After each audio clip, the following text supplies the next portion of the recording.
Animal Farm by George Orwell. Mr. Jones of the Manor Farm had locked the hen houses for the night, but was too drunk to remember to shut the pop holes. With the ring of light from his lantern dancing from side to side, he lurched across the yard, kicked off his boots at the back door, drew himself a last glass of beer from the barrel in the scullery, and made his way up to bed, where Mrs. Jones was already snoring. As soon as the light in the bedroom went out, there was a stirring and a fluttering all through the farm buildings. Word had gone round during the day that old Major, the prize middle white boar, had had a strange dream on the previous night, and wished to communicate it to the other animals. It had been agreed that they should all meet in the big barn as soon as Mr. Jones was safely out of the way.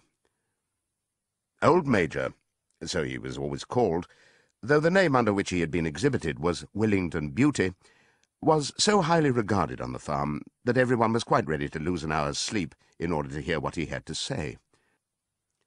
At one end of the big barn, on a sort of raised platform, Major was already ensconced on his bed of straw, under a lantern which hung from a beam. He was 12 years old, and had lately grown rather stout, but he was still a majestic-looking pig, with a wise and benevolent appearance, in spite of the fact that his tushes had never been cut. Before long, the other animals began to arrive, and make themselves comfortable after their different fashions. First came the 3 dogs, Bluebell, Jessie, and Pincher, and then the pigs, who settled down in the straw immediately in front of the platform. The hens perched themselves on the window-sills, the pigeons fluttered up to the rafters, the sheep and cows lay down behind the pigs, and began to chew the cud.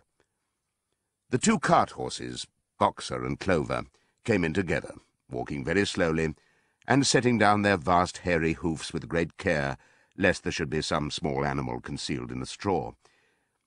Clover was a stout, motherly mare approaching middle life, who had never quite got her figure back after her 4th foal. Boxer was an enormous beast, nearly 18 hands high, and as strong as any 2 ordinary horses put together. A white stripe down his nose gave him a somewhat stupid appearance, and in fact he was not of first-rate intelligence, but he was universally respected for his steadiness of character and tremendous powers of work. After the horses came Muriel, the white goat, and Benjamin, the donkey. Benjamin was the oldest animal on the farm, and the worst-tempered. He seldom talked, and when he did it was usually to make some cynical remark. For instance, he would say that God had given him a tail to keep the flies off, but that he would sooner have had no tail and no flies. Alone among the animals on the farm, he never laughed. If asked why, he would say that he saw nothing to laugh at. Nevertheless, without openly admitting it, he was devoted to Boxer. The 2 of them usually spent their Sundays together in the small paddock beyond the orchard, grazing side by side and never speaking. The 2 horses had just lain down when a brood of ducklings, which had lost their mother, filed into the barn, cheeping feebly and wandering from side to side to find some place where they would not be trodden on. Clover made a sort of wall round them with her great foreleg, and the ducklings nestled down inside it and promptly fell asleep. At the last moment, Molly, the foolish, pretty white mare who drew Mr. Jones's trap, came mincing daintily in, chewing at a lump of sugar. She took a place near the front and began flirting her white mane, hoping to draw attention to the red ribbons it was plaited with. Last of all came the cat, who looked round as usual for the warmest place, and finally squeezed herself in between Boxer and Clover. There she purred contentedly throughout Major's speech, without listening to a word of what he was saying. All the animals were now present, except Moses, the tame raven, who slept on a perch behind the back door. When Major saw that they had all made themselves comfortable, and were waiting attentively, he cleared his throat and began, "Comrades, you have already heard about the strange dream that I had last night. But I will come to the dream later. I have something else to say first. I do not think, comrades, that I shall be with you for many months longer, and before I die, I feel it my duty to pass on to you such wisdom as I have acquired. I've had a long life. I have had much time for thought as I lay alone in my stall, and I think I may say that I understand the nature of life on this earth as well as any animal now living. It is about this that I wish to speak to you. Now, comrades, what is the nature of this life of ours? Let us face it, our lives are miserable, laborious, and short. We are born, we are given just so much food as will keep the breath in our bodies, and those of us who are capable of it are forced to work to the last atom of our strength. And the very instant that our usefulness has come to an end, we are slaughtered with hideous cruelty. No animal in England knows the meaning of happiness or leisure after he is a year old. No animal in England is free. The life of an animal is misery and slavery. That is the plain truth. But is this simply part of the order of nature? Is it because this land of ours is so poor that it cannot afford a decent life to those who dwell upon it? No, comrades, 1,000 times no. The soil of England is fertile. Its climate is good.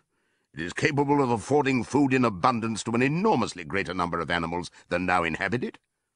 This single farm of ours would support 12 horses, 20 cows, hundreds of sheep, and all of them living in a comfort and a dignity that are now almost beyond our imagining.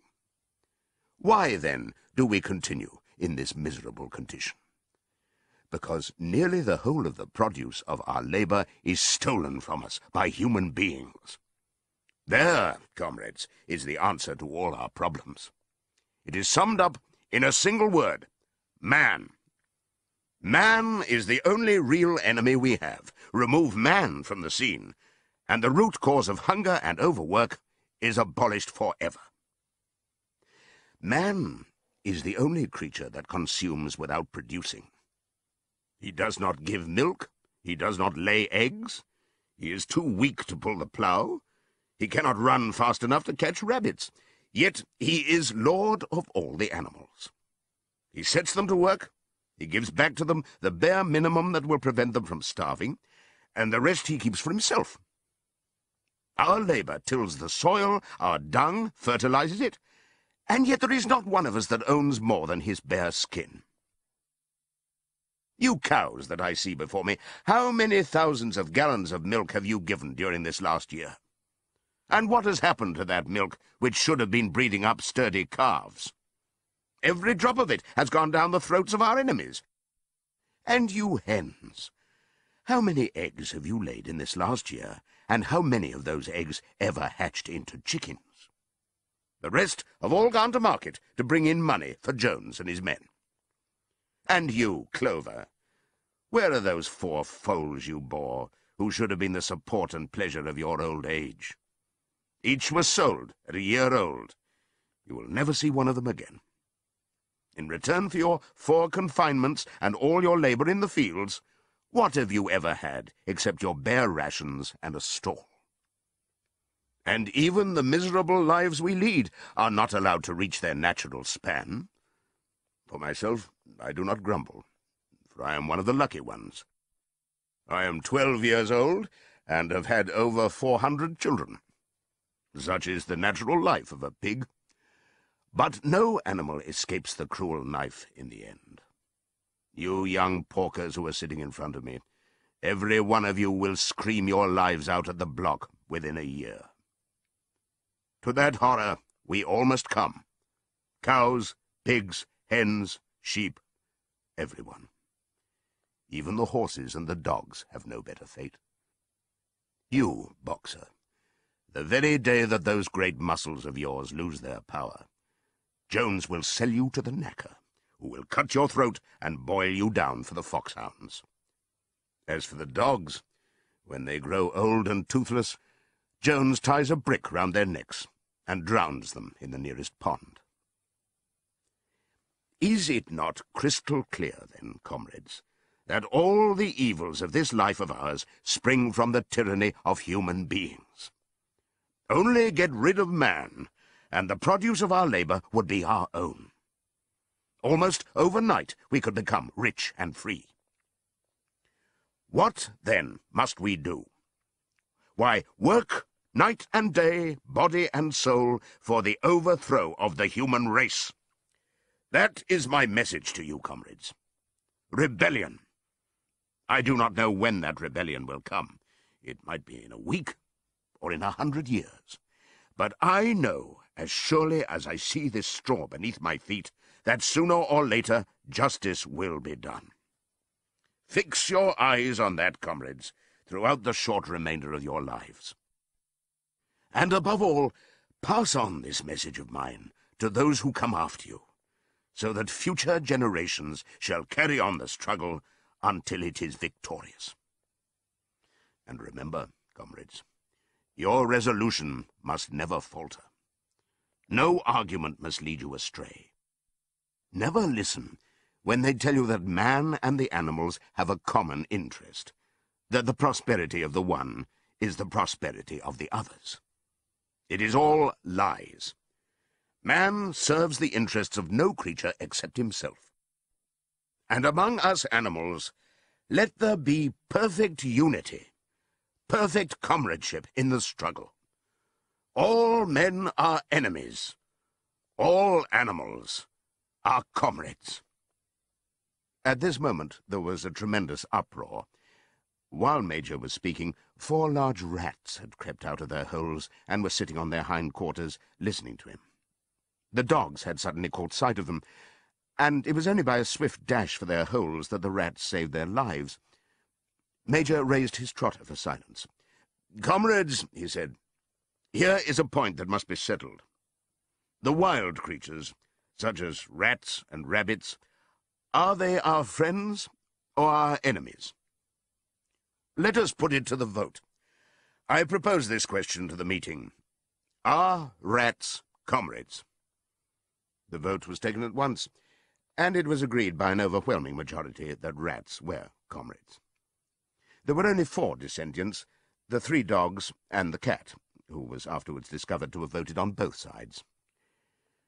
Major continued, "I have little more to say.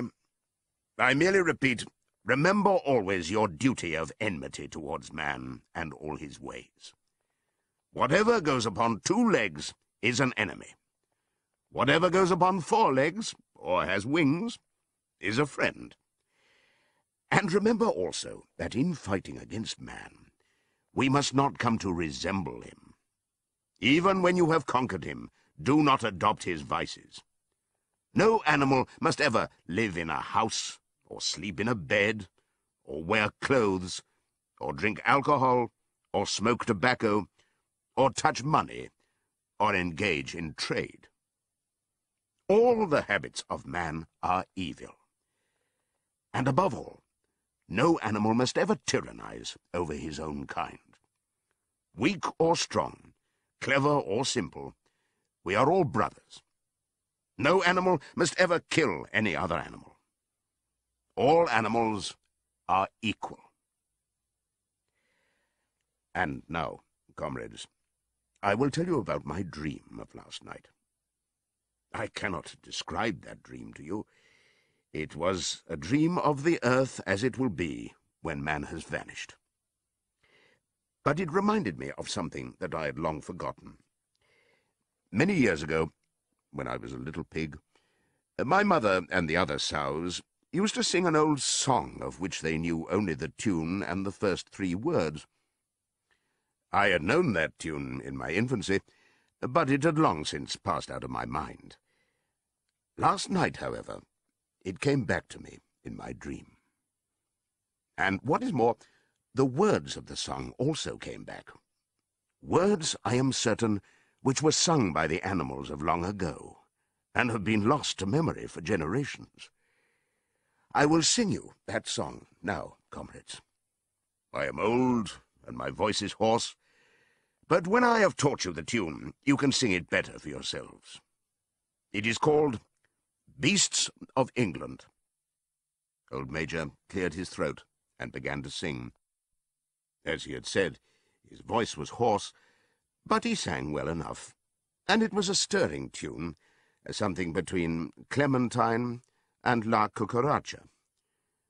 The words ran, Beasts of England, beasts of Ireland, beasts of every land and clime, hearken to my joyful tidings of the golden future time. Soon or late the day is coming, tyrant man shall be o'erthrown, and the fruitful fields of England shall be trod by beasts alone. Rings shall vanish from our noses, and the harness from our back. Bit and spur shall rust forever, cruel whips no more shall crack. Riches more than mind can picture, wheat and barley, oats and hay, clover, beans, and mangel wurzels shall be ours upon that day. Bright will shine the fields of England, purer shall its waters be, sweeter yet shall blow its breezes on the day that sets us free. For that day we all must labour, though we die before it break. Cows and horses, geese and turkeys, all must toil for freedom's sake. Beasts of England, beasts of Ireland, beasts of every land and clime, hearken well and spread my tidings of the golden future time. The singing of this song threw the animals into the wildest excitement. Almost before Major had reached the end, they had begun singing it for themselves.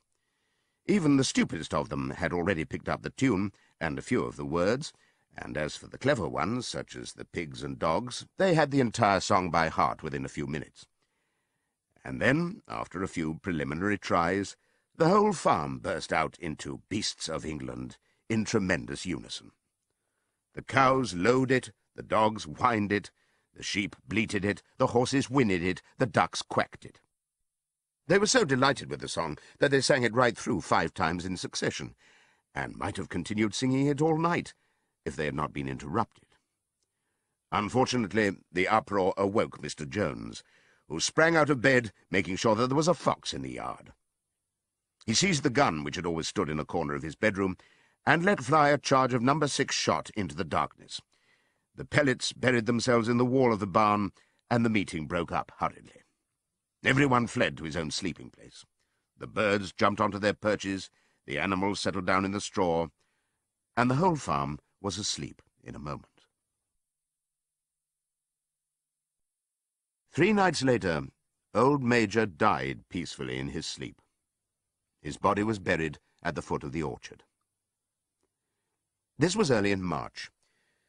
During the next 3 months, there was much secret activity. Major's speech had given to the more intelligent animals on the farm a completely new outlook on life. They did not know when the rebellion predicted by Major would take place.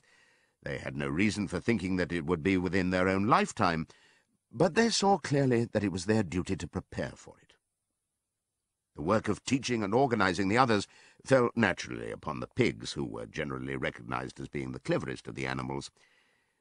Preeminent among the pigs were 2 young boars named Snowball and Napoleon, whom Mr. Jones was breeding up for sale. Napoleon was a large, rather fierce-looking Berkshire boar, the only Berkshire on the farm. Not much of a talker, but with a reputation for getting his own way. Snowball was a more vivacious pig than Napoleon, quicker in speech and more inventive, but was not considered to have the same depth of character. All the other male pigs on the farm were porkers. The best known among them was a small fat pig named Squealer, with very round cheeks, twinkling eyes, nimble movements, and a shrill voice. He was a brilliant talker, and when he was arguing some difficult point, he had a way of skipping from side to side and whisking his tail, which was somehow very persuasive.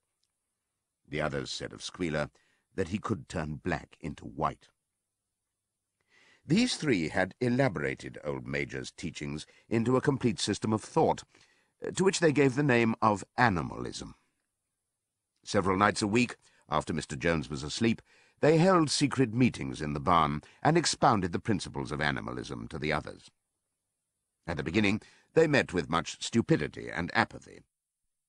Some of the animals talked of the duty of loyalty to Mr. Jones, whom they referred to as Master, or made elementary remarks such as, "Mr. Jones feeds us. If he were gone, we should starve to death." Others asked such questions as, "Why should we care what happens after we are dead?" Or, "If this rebellion is to happen anyway, what difference does it make whether we work for it or not?" And the pigs had great difficulty in making them see that this was contrary to the spirit of animalism. The stupidest questions of all were asked by Molly, the white mare. The very first question she asked Snowball was, "Will there still be sugar after the rebellion?" "No," said Snowball firmly. "We have no means of making sugar on this farm. Besides, you do not need sugar. You will have all the oats and hay you want." "And shall I still be allowed to wear ribbons in my mane?" asked Molly. "Comrade," said Snowball, "those ribbons that you are so devoted to are the badge of slavery. Can you not understand that liberty is worth more than ribbons?"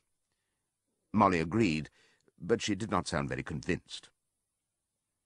The pigs had an even harder struggle to counteract the lies put about by Moses, the tame raven. Moses, who was Mr. Jones's especial pet, was a spy and a tale-bearer, but he was also a clever talker.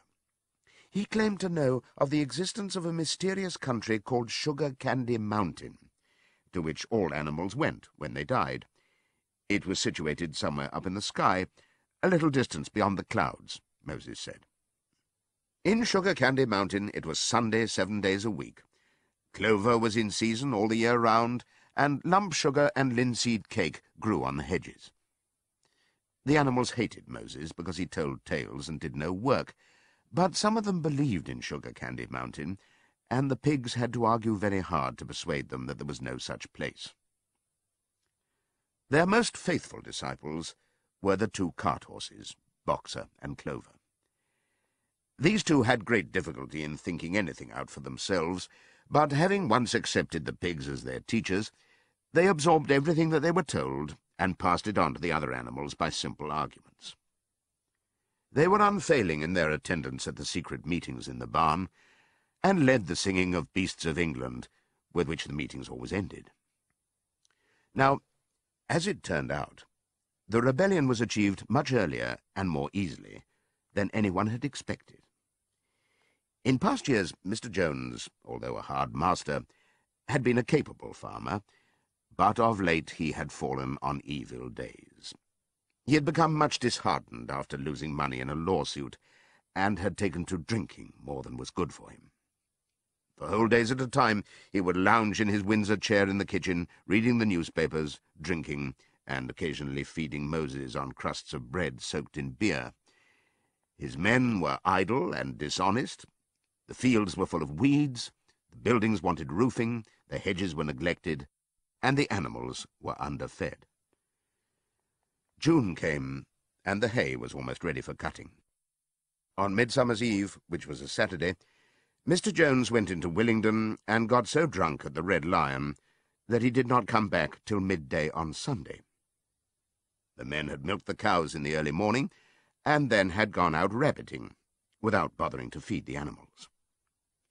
When Mr. Jones got back, he immediately went to sleep on the drawing-room sofa with the news of the world over his face, so that when evening came, the animals were still unfed. At last they could stand it no longer.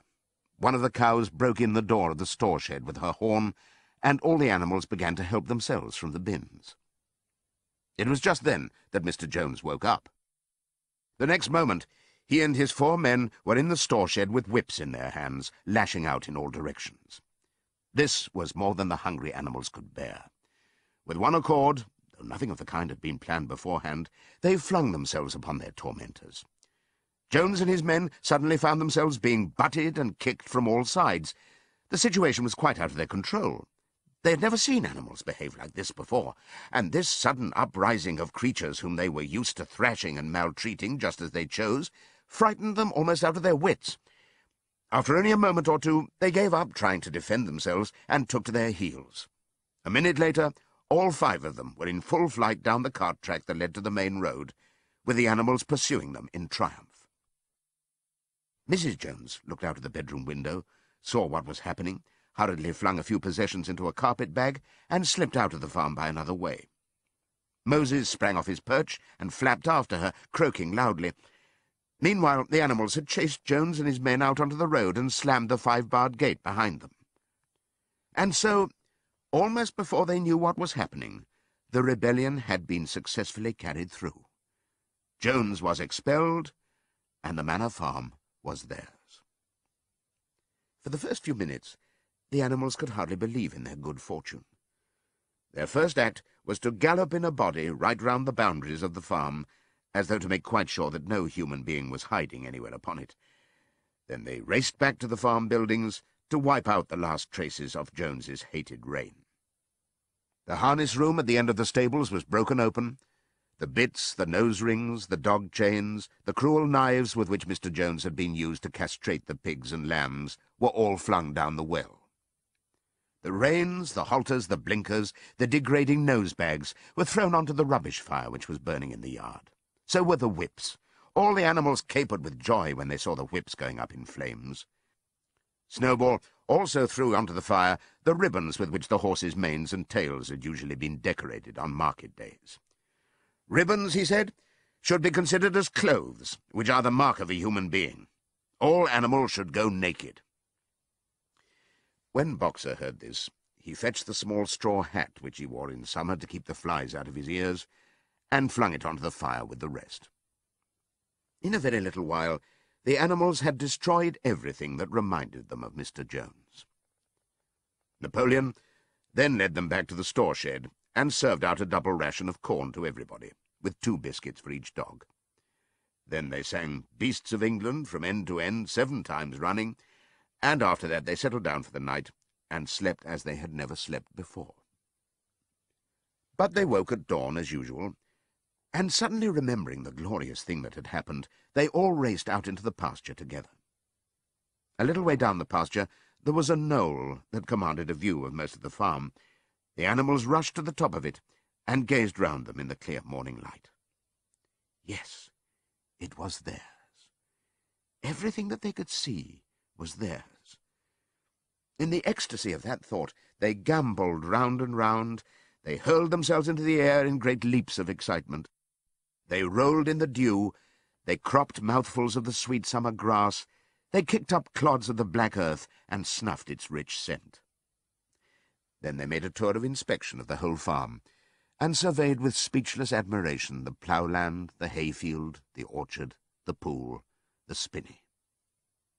It was as though they had never seen these things before, and even now they could hardly believe that it was all their own.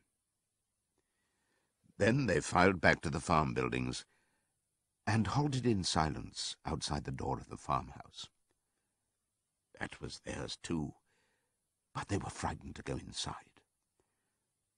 After a moment, however, Snowball and Napoleon butted the door open with their shoulders, and the animals entered in single file, walking with the utmost care for fear of disturbing anything.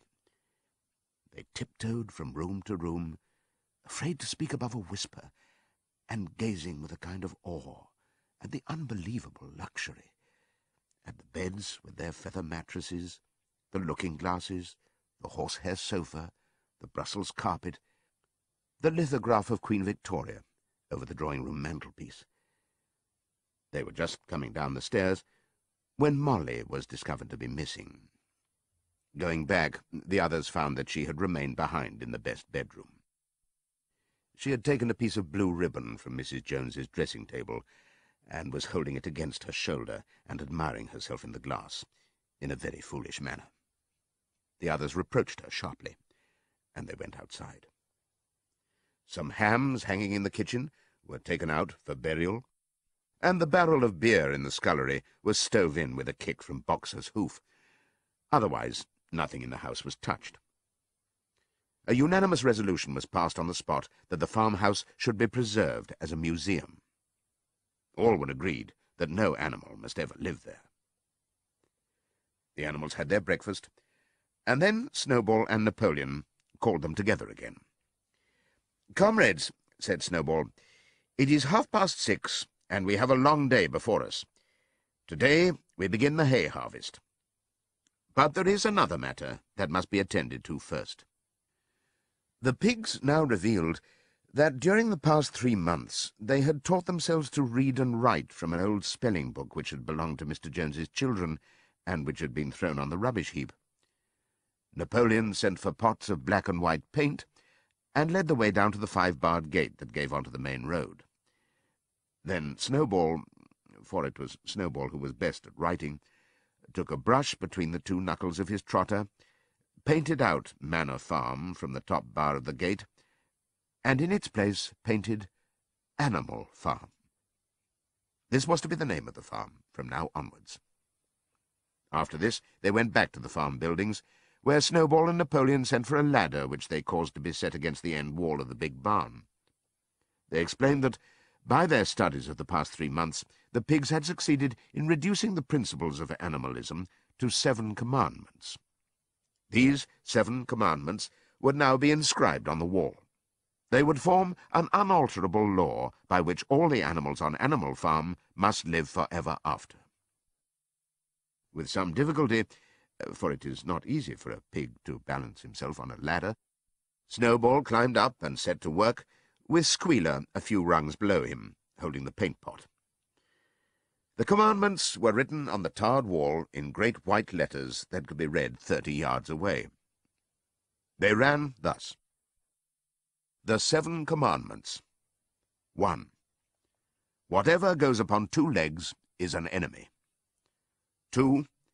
Whatever goes upon 4 legs, or has wings, is a friend.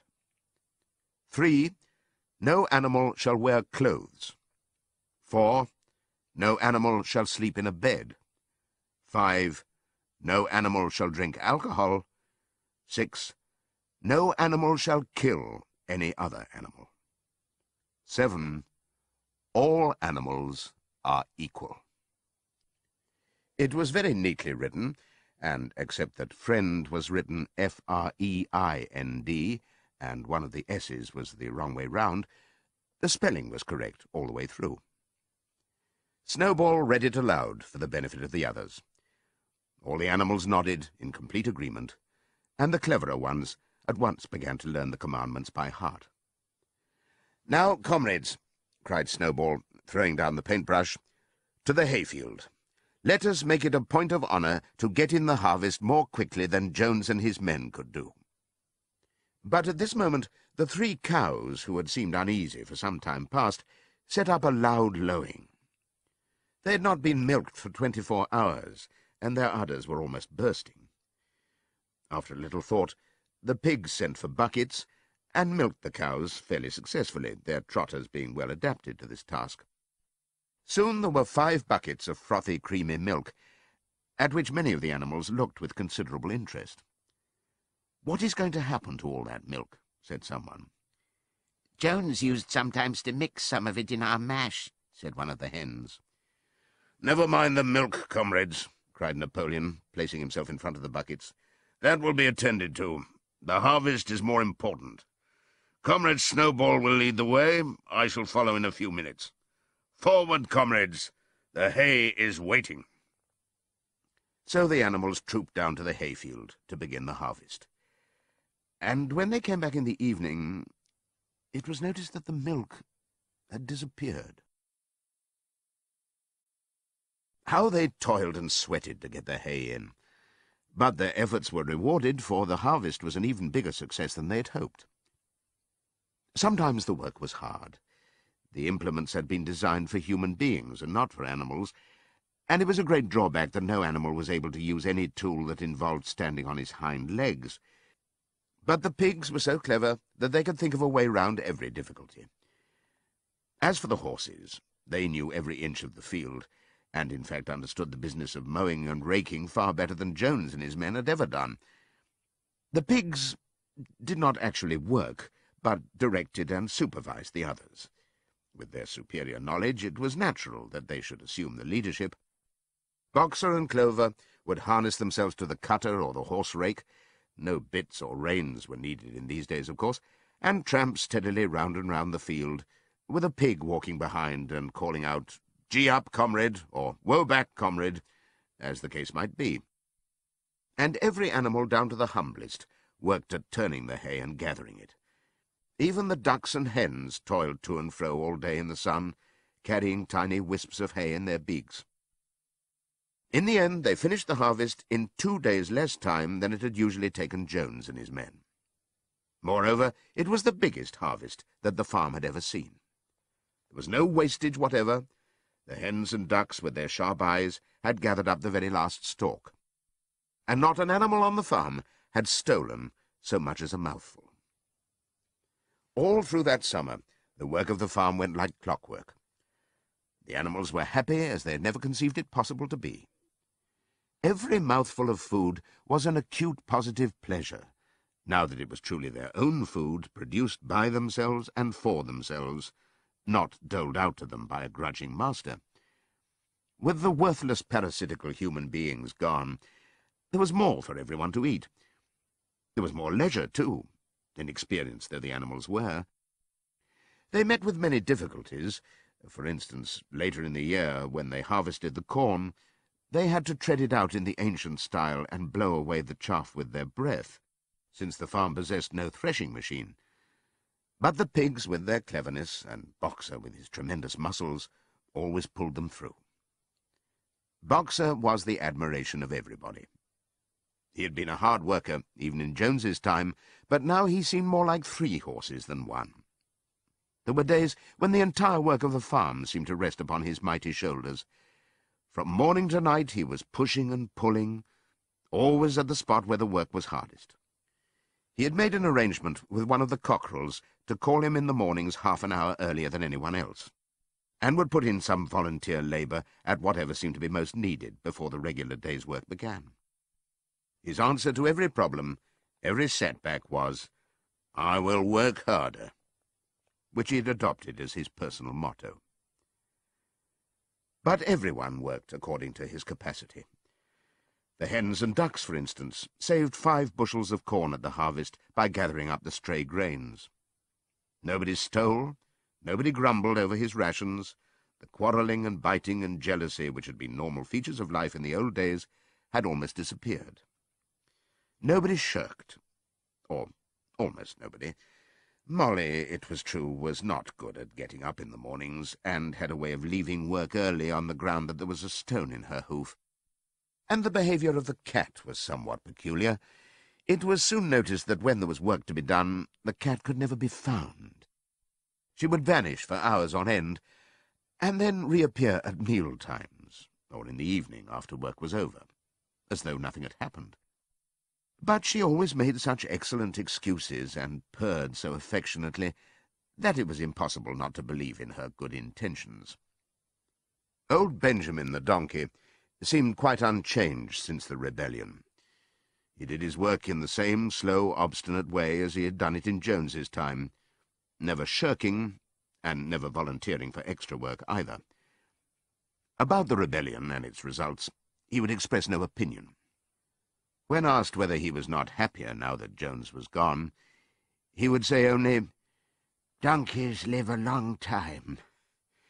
None of you has ever seen a dead donkey." And the others had to be content with this cryptic answer. On Sundays there was no work. Breakfast was an hour later than usual, and after breakfast there was a ceremony which was observed every week without fail. First came the hoisting of the flag. Snowball had found in the harness room an old green tablecloth of Mrs. Jones's, and had painted on it a hoof and a horn in white. This was run up the flagstaff in the farmhouse garden every Sunday morning. The flag was green, Snowball explained, to represent the green fields of England, while the hoof and horn signified the future republic of the animals which would arise when the human race had been finally overthrown. After the hoisting of the flag, all the animals trooped into the big barn for a general assembly, which was known as the meeting. Here the work of the coming week was planned out, and resolutions were put forward and debated. It was always the pigs who put forward the resolutions. The other animals understood how to vote, but could never think of any resolutions of their own. Snowball and Napoleon were by far the most active in the debates. But it was noticed that these two were never in agreement. Whatever suggestion either of them made, the other could be counted on to oppose it. Even when it was resolved, a thing no one could object to in itself, to set aside the small paddock behind the orchard as a home of rest for animals who were past work, there was a stormy debate over the correct retiring age for each class of animal. The meeting always ended with the singing of Beasts of England, and the afternoon was given up to recreation. The pigs had set aside the harness room as a headquarters for themselves. Here, in the evenings, they studied blacksmithing, carpentering, and other necessary arts from books which they had brought out of the farmhouse. Snowball also busied himself with organising the other animals into what he called animal committees. He was indefatigable at this. He formed the Egg Production Committee for the hens, the Clean Tails League for the cows, the Wild Comrades Re-Education Committee — the object of this was to tame the rats and rabbits — the Whiter Wool Movement for the sheep, and various others, besides instituting classes in reading and writing. On the whole, these projects were a failure. The attempt to tame the wild creatures, for instance, broke down almost immediately. They continued to behave very much as before, and when treated with generosity, simply took advantage of it. The cat joined the Re-Education Committee and was very active in it for some days. She was seen one day sitting on a roof and talking to some sparrows who were just out of her reach. She was telling them that all animals were now comrades, and that any sparrow who chose could come and perch on her paw. But the sparrows kept their distance. The reading and writing classes, however, were a great success. By the autumn, almost every animal on the farm was literate in some degree. As for the pigs, they could already read and write perfectly. The dogs learned to read fairly well, but were not interested in reading anything except the 7 Commandments. Muriel, the goat, could read somewhat better than the dogs, and sometimes used to read to the others in the evenings from scraps of newspaper which she found on the rubbish heap. Benjamin could read as well as any pig, but never exercised his faculty. So far as he knew, he said, there was nothing worth reading. Clover learned the whole alphabet, but could not put words together. Boxer could not get beyond the letter D. He would trace out A, B, C, D in the dust with his great hoof, and then would stand staring at the letters with his ears back, sometimes shaking his forelock, trying with all his might to remember what came next, and never succeeding. On several occasions, indeed, he did learn E, F, G, H, but by the time he knew them, it was always discovered that he had forgotten A, B, C, and D. Finally, he decided to be content with the first 4 letters, and used to write them out once or twice every day to refresh his memory. Molly refused to learn any but the 5 letters which spelt her own name. She would form these very neatly out of pieces of twig, and would then decorate them with a flower or two, and walk round them, admiring them. None of the other animals on the farm could get further than the letter A. It was also found that the stupider animals, such as the sheep, hens, and ducks, were unable to learn the 7 Commandments by heart. After much thought, Snowball declared that the 7 Commandments could in effect be reduced to a single maxim, namely, 4 legs good, 2 legs bad. This, he said, contained the essential principle of animalism. Whoever had thoroughly grasped it would be safe from human influences.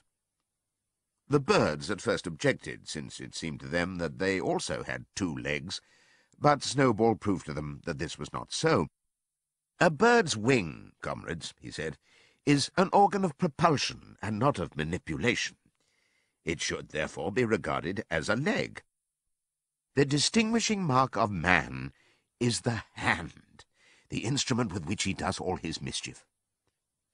The birds did not understand Snowball's long words, but they accepted his explanation, and all the humbler animals set to work to learn the new maxim by heart. 4 legs good, 2 legs bad, was inscribed on the end wall of the barn, above the 7 Commandments, and in bigger letters. When they had once got it by heart, the sheep developed a great liking for this maxim, and often as they lay in the field they would all start bleating, "4 legs good, 2 legs bad, 4 legs good, 2 legs bad," and keep it up for hours on end, never growing tired of it. Napoleon took no interest in Snowball's committees. He said that the education of the young was more important than anything that could be done for those who were already grown up. It happened that Jessie and Bluebell had both whelped soon after the hay harvest, giving birth between them to 9 sturdy puppies. As soon as they were weaned, Napoleon took them away from their mothers, saying that he would make himself responsible for their education. He took them up into a loft, which could only be reached by a ladder from the harness room, and there kept them in such seclusion that the rest of the farm soon forgot their existence. The mystery of where the milk went to was soon cleared up. It was mixed every day into the pigs' mash. The early apples were now ripening, and the grass of the orchard was littered with windfalls.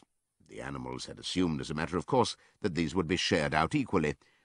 One day, however, the order went forth that all the windfalls were to be collected and brought to the harness room for the use of the pigs. At this, some of the other animals murmured, but it was no use. All the pigs were in full agreement on this point, even Snowball and Napoleon. Squealer was sent to make the necessary explanations to the others. "Comrades," he cried, "you do not imagine, I hope, that we pigs are doing this in a spirit of selfishness and privilege. Many of us actually dislike milk and apples. I dislike them myself. Our sole object in taking these things is to preserve our health. Milk and apples, this has been proved by science, comrades, contain substances absolutely necessary to the well-being of a pig. We pigs are brain workers. The whole management and organization of this farm depend on us. Day and night we are watching over your welfare. It is for your sake that we drink that milk and eat those apples. Do you know what would happen if we pigs failed in our duty? Jones would come back. Yes, Jones would come back.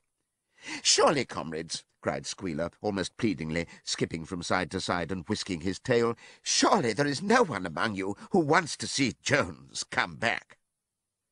Now, if there was one thing that the animals were completely certain of, it was that they did not want Jones back. When it was put to them in this light, they had no more to say. The importance of keeping the pigs in good health was all too obvious, so it was agreed without further argument that the milk and the windfall apples, and also the main crop of apples when they ripened, should be reserved for the pigs alone. By the late summer, the news of what had happened on Animal Farm had spread across half the county. Every day Snowball and Napoleon sent out flights of pigeons, whose instructions were to mingle with the animals on neighbouring farms, tell them the story of the rebellion, and teach them the tune of Beasts of England. Most of this time, Mr. Jones had spent sitting in the tap-room of the Red Lion at Willingdon, complaining to anyone who would listen of the monstrous injustice he had suffered in being turned out of his property by a pack of good-for-nothing animals. The other farmers sympathized in principle, but they did not at first give him much help. At heart, each of them was secretly wondering whether he could not somehow turn Jones's misfortune to his own advantage. It was lucky that the owners of the 2 farms which adjoined Animal Farm were on permanently bad terms. One of them, which was named Foxwood, was a large, neglected, old-fashioned farm, much overgrown by woodland, with all its pastures worn out and its hedges in a disgraceful condition. Its owner, Mr. Pilkington, was an easy-going gentleman farmer who spent most of his time in fishing or hunting, according to the season. The other farm, which was called Pinchfield, was smaller and better kept. Its owner was a Mr. Frederick, a tough, shrewd man, perpetually involved in lawsuits, and with a name for driving hard bargains. These 2 disliked each other so much that it was difficult for them to come to any agreement, even in defence of their own interests. Nevertheless, they were both thoroughly frightened by the rebellion on Animal Farm, and very anxious to prevent their own animals from learning too much about it. At first they pretended to laugh to scorn the idea of animals managing a farm for themselves. The whole thing would be over in a fortnight, they said. They put it about that the animals on the manor farm They insisted on calling it the Manor Farm. They would not tolerate the name Animal Farm, were perpetually fighting among themselves, and were also rapidly starving to death. When time passed and the animals had evidently not starved to death, Frederick and Pilkington changed their tune and began to talk of the terrible wickedness that now flourished on Animal Farm. It was given out that the animals there practiced cannibalism, tortured one another with red-hot horseshoes, and had their females in common. This was what came of rebelling against the laws of nature, Frederick and Pilkington said. However, these stories were never fully believed. Rumours of a wonderful farm, where the human beings had been turned out and the animals managed their own affairs, continued to circulate in vague and distorted forms, and throughout that year a wave of rebelliousness ran through the countryside. Bulls, which had always been tractable, suddenly turned savage. Sheep broke down hedges and devoured the clover. Cows kicked the pail over. Hunters refused their fences and shot their riders onto the other side. Above all, the tune and even the words of Beasts of England were known everywhere. It had spread with astonishing speed. The human beings could not contain their rage when they heard this song, though they pretended to think it merely ridiculous. They could not understand, they said, how even animals could bring themselves to sing such contemptible rubbish. Any animal caught singing it was given a flogging on the spot. And yet the song was irrepressible.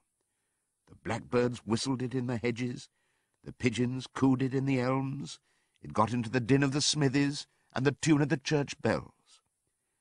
And when the human beings listened to it, they secretly trembled, hearing in it a prophecy of their future doom.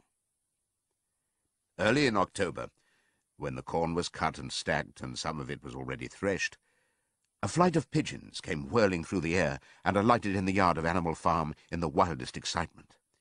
Jones and all his men, with half a dozen others from Foxwood and Pinchfield, had entered the 5-barred gate and were coming up the cart track that led to the farm. They were all carrying sticks, except Jones, who was marching ahead with a gun in his hands. Obviously, they were going to attempt the recapture of the farm. This had long been expected, and all preparations had been made. Snowball, who had studied an old book of Julius Caesar's campaigns, which he had found in the farmhouse, was in charge of the defensive operations. He gave his orders quickly, and in a couple of minutes every animal was at his post. As the human beings approached the farm buildings, Snowball launched his first attack. All the pigeons, to the number of 35, flew to and fro over the men's heads and dropped their dung on them from mid-air. And while the men were dealing with this, the geese, who had been hiding behind the hedge, rushed out and pecked viciously at the calves of their legs. However, this was only a light skirmishing manoeuvre, intended to create a little disorder, and the men easily drove the geese off with their sticks. Snowball now launched his second line of attack. Muriel, Benjamin, and all the sheep, with Snowball at the head of them, rushed forward and prodded and butted the men from every side, while Benjamin turned round and lashed at them with his small hoofs. But once again the men, with their sticks and their hobnailed boots, were too strong for them, and suddenly, at a squeal from Snowball, which was the signal for retreat, all the animals turned and fled through the gateway into the yard. The men gave a shout of triumph. They saw, as they imagined, their enemies in flight, and they rushed after them in disorder. This was just what Snowball had intended. As soon as they were well inside the yard, the 3 horses, the 3 cows, and the rest of the pigs, who had been lying in ambush in the cowshed, suddenly emerged in their rear, cutting them off. Snowball now gave the signal for the charge. He himself dashed straight for Jones. Jones saw him coming, raised his gun, and fired. The pellets scored bloody streaks along Snowball's back, and a sheep dropped dead. Without halting for an instant, Snowball flung his 15 stone against Jones's legs. Jones was hurled into a pile of dung, and his gun flew out of his hands. But the most terrifying spectacle of all was Boxer, rearing up on his hind legs and striking out with his great iron-shod hoofs like a stallion. His very first blow took a stable lad from Foxwood on the skull and stretched him lifeless in the mud. At the sight, several men dropped their sticks and started to run. Panic overtook them, and the next moment all the animals together were chasing them round and round the yard. They were gored, kicked, bitten, trampled on. There was not an animal on the farm that did not take vengeance on them after his own fashion. Even the cat suddenly leapt off a roof onto a cowman's shoulders and sank her claws in his neck, at which he yelled horribly. At a moment when the opening was clear, the men were glad enough to rush out of the yard and make a bolt for the main road. And so, within 5 minutes of their invasion, they were in ignominious retreat by the same way as they had come, with a flock of geese hissing after them and pecking at their calves all the way. All the men were gone, except one. Back in the yard, Boxer was pawing with his hoof at the stable lad, who lay face down in the mud, trying to turn him over. The boy did not stir. "He is dead," said Boxer sorrowfully. "I had no intention of doing that. I forgot that I was wearing iron shoes. Who will believe that I did not do this on purpose?" "No sentimentality, comrade," cried Snowball, from whose wounds the blood was still dripping. "War is war. The only good human being is a dead one." "I have no wish to take life, not even human life," repeated Boxer, and his eyes were full of tears. "Where is Molly?" exclaimed somebody. Molly, in fact, was missing. For a moment there was great alarm. It was feared that the men might have harmed her in some way, or even carried her off with them. In the end, however, she was found hiding in her stall, with her head buried among the hay in the manger. She had taken to flight as soon as the gun went off, and when the others came back from looking for her, it was to find that the stable lad, who in fact was only stunned, had already recovered and made off. The animals had now reassembled in the wildest excitement, each recounting his own exploits in the battle at the top of his voice. An impromptu celebration of the victory was held immediately. The flag was run up, and Beasts of England was sung a number of times. Then the sheep who had been killed was given a solemn funeral, a hawthorn bush being planted on her grave. At the graveside, Snowball made a little speech, emphasizing the need for all animals to be ready to die for Animal Farm, if need be. The animals decided unanimously to create a military decoration, Animal Hero First Class, which was conferred there and then on Snowball and Boxer. It consisted of a brass medal — they were really some old horse brasses which had been found in the harness room — to be worn on Sundays and holidays. There was also Animal Hero Second Class, which was conferred posthumously on the dead sheep. There was much discussion as to what the battle should be called. In the end, it was named the Battle of the Cowshed, since that was where the ambush had been sprung. Mr. Jones's gun had been found lying in the mud, and it was known that there was a supply of cartridges in the farmhouse. It was decided to set the gun up at the foot of the flagstaff, like a piece of artillery, and to fire it twice a year, once on October the 12th, the anniversary of the Battle of the Cowshed, and once on Midsummer Day, the anniversary of the rebellion. As winter drew on, Molly became more and more troublesome. She was late for work every morning, and excused herself by saying that she had overslept, and she complained of mysterious pains, although her appetite was excellent. On every kind of pretext she would run away from work and go to the drinking pool, where she would stand foolishly gazing at her own reflection in the water. But there were also rumours of something more serious. One day, as Molly strolled blithely into the yard, flirting her long tail and chewing at a stalk of hay, Clover took her aside. "Molly," she said, "I have something very serious to say to you. This morning I saw you looking over the hedge that divides Animal Farm from Foxwood. One of Mr. Pilkington's men was standing on the other side of the hedge, and I was a long way away, but I'm almost certain I saw this. He was talking to you, and you were allowing him to stroke your nose. What does that mean, Molly?" "It didn't. I wasn't. It isn't true," cried Molly, beginning to prance about and paw the ground. "Molly, look me in the face. Do you give me your word of honour that that man was not stroking your nose?" "It isn't true," repeated Molly, But she could not look Clover in the face, and the next moment she took to her heels and galloped away into the field. A thought struck Clover. Without saying anything to the others, she went to Molly's stall and turned over the straw with her hoof. Hidden under the straw was a little pile of lump sugar and several bunches of ribbon of different colours. 3 days later, Molly disappeared. For some weeks, nothing was known of her whereabouts. Then the pigeons reported that they had seen her on the other side of Willingdon. She was between the shafts of a smart dog-cart, painted red and black, which was standing outside a public house. A fat, red-faced man in check breeches and gaiters, who looked like a publican, was stroking her nose and feeding her with sugar. Her coat was newly clipped, and she wore a scarlet ribbon round her forelock. She appeared to be enjoying herself, so the pigeons said. None of the animals ever mentioned Molly again.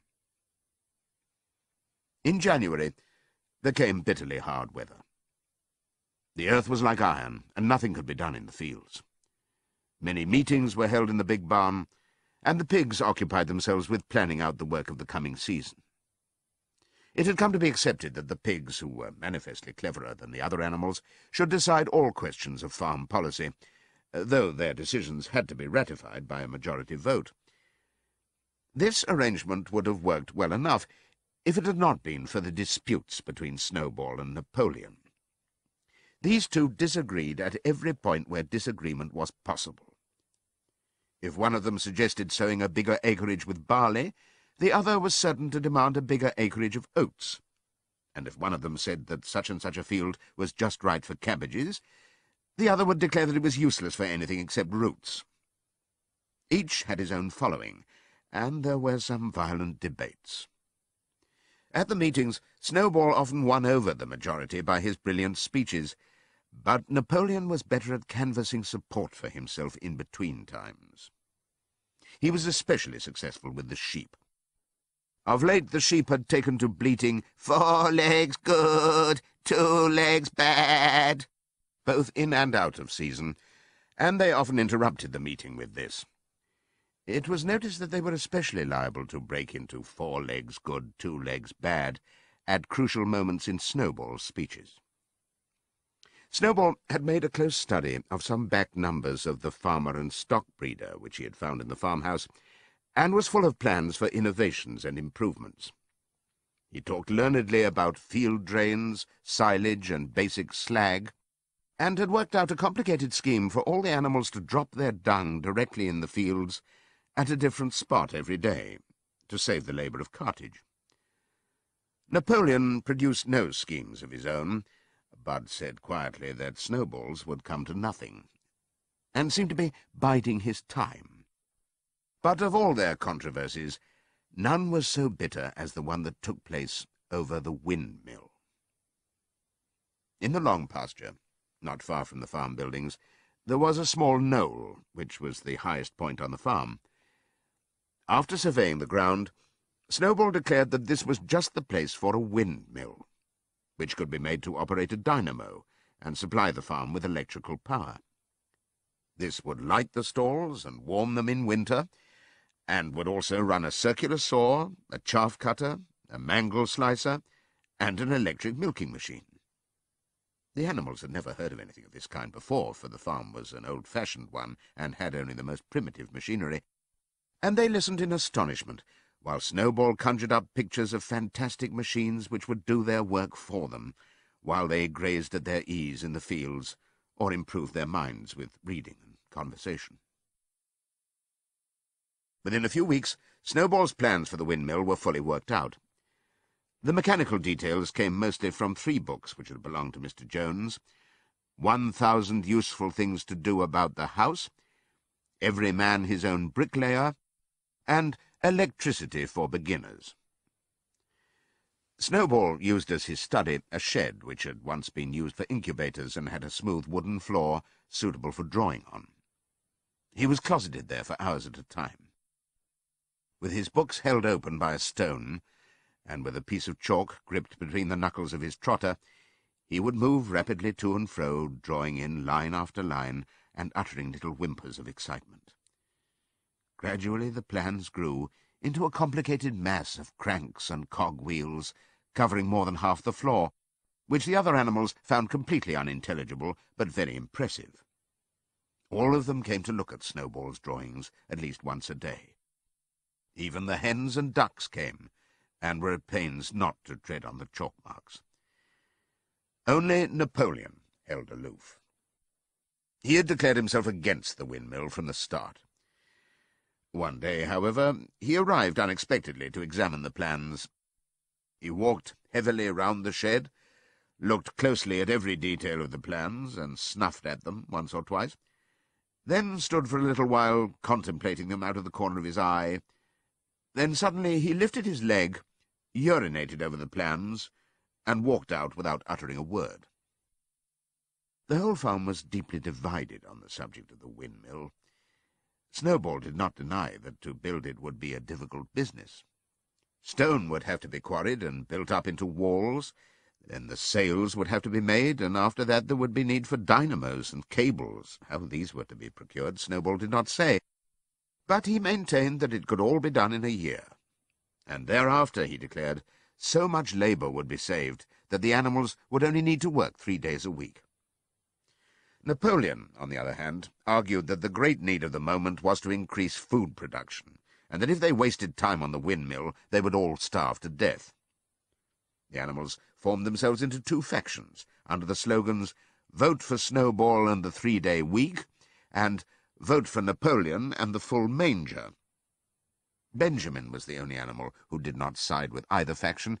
He refused to believe either that food would become more plentiful, or that the windmill would save work. Windmill or no windmill, he said, life would go on as it had always gone on. That is, badly. Apart from the disputes over the windmill, there was the question of the defence of the farm.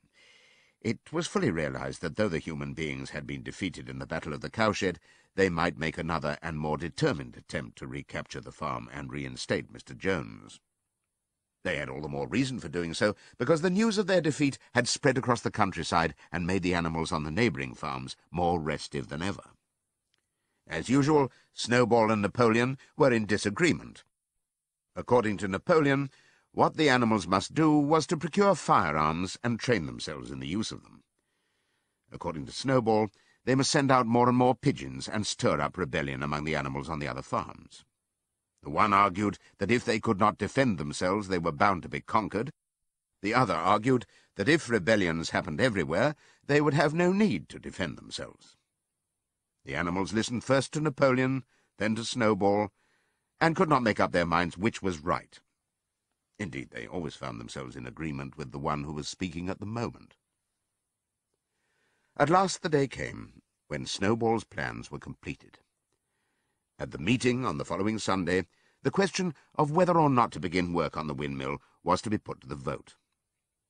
When the animals had assembled in the big barn, Snowball stood up and, though occasionally interrupted by bleating from the sheep, set forth his reasons for advocating the building of the windmill. Then Napoleon stood up to reply. He said very quietly that the windmill was nonsense, and that he advised nobody to vote for it, and promptly sat down again. He had spoken for barely 30 seconds, and seemed almost indifferent as to the effect he produced. At this, Snowball sprang to his feet, and, shouting down the sheep, who had begun bleating again, broke into a passionate appeal in favour of the windmill. Until now, the animals had been about equally divided in their sympathies, but in a moment Snowball's eloquence had carried them away. In glowing sentences, he painted a picture of Animal Farm as it might be when sordid labour was lifted from the animals' backs. His imagination had now run far beyond chaff-cutters and turnip slicers. Electricity, he said, could operate threshing machines, ploughs, harrows, rollers and reapers and binders, besides supplying every stall with its own electric light, hot and cold water, and an electric heater. By the time he'd finished speaking, there was no doubt as to which way the vote would go. But just at this moment, Napoleon stood up and, casting a peculiar sidelong look at Snowball, uttered a high-pitched whimper of a kind no one had ever heard him utter before. At this, There was a terrible baying sound outside, and 9 enormous dogs wearing brass-studded collars came bounding into the barn. They dashed straight for Snowball, who only sprang from his place just in time to escape their snapping jaws. In a moment he was out of the door, and they were after him. Too amazed and frightened to speak, all the animals crowded through the door to watch the chase. Snowball was racing across the long pasture that led to the road. He was running as only a pig can run, but the dogs were close on his heels. Suddenly he slipped, and it seemed certain that they had him. Then he was up again, running faster than ever. Then the dogs were gaining on him again. One of them all but closed his jaws on Snowball's tail, but Snowball whisked it free just in time. Then he put on an extra spurt, and with a few inches to spare, slipped through a hole in the hedge and was seen no more. Silent and terrified, the animals crept back into the barn. In a moment the dogs came bounding back. At first, no one had been able to imagine where these creatures came from, but the problem was soon solved. They were the puppies whom Napoleon had taken away from their mothers and reared privately. Though not yet full-grown, they were huge dogs, and as fierce-looking as wolves. They kept close to Napoleon. It was noticed that they wagged their tails to him in the same way as the other dogs had been used to do to Mr. Jones. Napoleon, with the dogs following him, now mounted onto the raised portion of the floor where Major had previously stood to deliver his speech. He announced that from now on the Sunday morning meetings would come to an end. They were unnecessary, he said, and wasted time. In future, all questions relating to the working of the farm would be settled by a special committee of pigs, presided over by himself. These would meet in private and afterwards communicate their decisions to the others. The animals would still assemble on Sunday mornings to salute the flag, sing Beasts of England, and receive their orders for the week, but there would be no more debates. In spite of the shock that Snowball's expulsion had given them, the animals were dismayed by this announcement. Several of them would have protested if they could have found the right arguments. Even Boxer was vaguely troubled. He set his ears back, shook his forelock several times, and tried hard to marshal his thoughts, but in the end he could not think of anything to say. Some of the pigs themselves, however, were more articulate. 4 young porkers in the front row uttered shrill squeals of disapproval, and all 4 of them sprang to their feet and began speaking at once. But suddenly the dogs sitting round Napoleon let out deep, menacing growls, and the pigs fell silent and sat down again. Then the sheep broke out into a tremendous bleating of 4 legs good, 2 legs bad, which went on for nearly a quarter of an hour and put an end to any chance of discussion. Afterwards, Squealer was sent round the farm to explain the new arrangement to the others. "Comrades," he said, "I trust that every animal here appreciates the sacrifice that Comrade Napoleon has made in taking this extra labour upon himself. Do not imagine, comrades, that leadership is a pleasure. On the contrary, it is a deep and heavy responsibility. No one believes more firmly than Comrade Napoleon that all animals are equal. He would be only too happy to let you make your decisions for yourselves. But sometimes you might make the wrong decisions, comrades, and then where should we be? Suppose you had decided to follow Snowball, with his moonshine of windmills. Snowball, who, as we now know, was no better than a criminal." "He fought bravely at the Battle of the Cowshed," said somebody. "Bravery is not enough," said Squealer. "Loyalty and obedience are more important. And as to the Battle of the Cowshed, I believe the time will come when we shall find that Snowball's part in it was much exaggerated. Discipline, comrades, iron discipline, that is the watchword for today. One false step, and our enemies will be upon us. Surely, comrades, you do not want Jones back." Once again, this argument was unanswerable. Certainly the animals did not want Jones back. If the holding of debates on Sunday mornings was liable to bring him back, then the debates must stop. Boxer, who had now had time to think things over, voiced the general feeling by saying, "If Comrade Napoleon says it, it must be right." and from then on he adopted the maxim, "Napoleon is always right," in addition to his private motto of, "I will work harder." By this time the weather had broken, and the spring ploughing had begun. The shed where Snowball had drawn his plans of the windmill had been shut up, and it was assumed that the plans had been rubbed off the floor. Every Sunday morning at 10 o'clock, the animals assembled in the big barn to receive their orders for the week. The skull of old Major, now clean of flesh, had been disinterred from the orchard and set up on a stump at the foot of the flagstaff beside the gun. After the hoisting of the flag, the animals were required to file past the skull in a reverent manner before entering the barn. Nowadays they did not sit all together, as they had done in the past. Napoleon, with Squealer and another pig named Minimus, who had a remarkable gift for composing songs and poems, sat on the front of the raised platform, with the 9 young dogs forming a semicircle round them, and the other pigs sitting behind. The rest of the animals sat facing them in the main body of the barn. Napoleon read out the orders for the week in a gruff, soldierly style, and after a single singing of Beasts of England, all the animals dispersed. On the 3rd Sunday after Snowball's expulsion, the animals were somewhat surprised to hear Napoleon announce that the windmill was to be built after all. He did not give any reason for having changed his mind, but merely warned the animals that this extra task would mean very hard work. It might even be necessary to reduce their rations. The plans, however, had all been prepared, down to the last detail. A special committee of pigs had been at work upon them for the past 3 weeks. The building of the windmill, with various other improvements, was expected to take 2 years. That evening, Squealer explained privately to the other animals that Napoleon had never in reality been opposed to the windmill.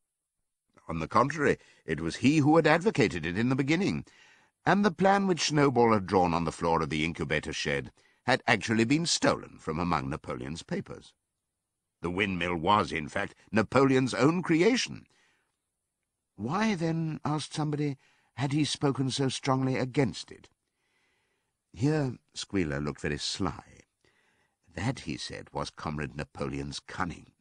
He had seemed to oppose the windmill simply as a manoeuvre to get rid of Snowball, who was a dangerous character and a bad influence. Now that Snowball was out of the way, the plan could go forward without his interference. This, said Squealer, was something called tactics. He repeated a number of times, "Tactics, comrades, tactics!" skipping round and whisking his tail with a merry laugh. The animals were not certain what the word meant, but Squealer spoke so persuasively, and the 3 dogs who happened to be with him growled so threateningly, that they accepted his explanation without further questions. All that year the animals worked like slaves. But they were happy in their work. They grudged no effort or sacrifice, well aware that everything they did was for the benefit of themselves and those of their kind who would come after them, and not for a pack of idle, thieving human beings. Throughout the spring and summer they worked a 60-hour week, and in August Napoleon announced that there would be work on Sunday afternoons as well. This work was strictly voluntary, but any animal who absented himself from it would have his rations reduced by half. Even so, it was found necessary to leave certain tasks undone. The harvest was a little less successful than in the previous year, and 2 fields which should have been sown with roots in the early summer were not sown because the ploughing had not been completed early enough. It was possible to foresee that the coming winter would be a hard one. The windmill presented unexpected difficulties. There was a good quarry of limestone on the farm, and plenty of sand and cement had been found in one of the outhouses, so that all the materials for building were at hand. But the problem the animals could not at first solve was how to break up the stone into pieces of suitable size. There seemed no way of doing this except with picks and crowbars, which no animal could use because no animal could stand on his hind legs. Only after weeks of vain effort did the right idea occur to somebody, namely to utilize the force of gravity. Huge boulders, far too big to be used as they were lying all over the bed of the quarry. The animals lashed ropes round these, and then all together, cows, horses, sheep, any animal that could lay hold of the rope, even the pigs sometimes joined in at critical moments, they dragged them with desperate slowness up the slope to the top of the quarry, where they were toppled over the edge to shatter to pieces below. Transporting the stone, when it was once broken, was comparatively simple. The horses carried it off in cartloads, the sheep dragged single blocks, even Muriel and Benjamin yoked themselves into an old governess cart and did their share. By late summer, a sufficient store of stone had accumulated, and then the building began, under the superintendence of the pigs. But it was a slow, laborious process. Frequently it took a whole day of exhausting effort to drag a single boulder to the top of the quarry, and sometimes, when it was pushed over the edge, it failed to break. Nothing could have been achieved without Boxer, whose strength seemed equal to that of all the rest of the animals put together.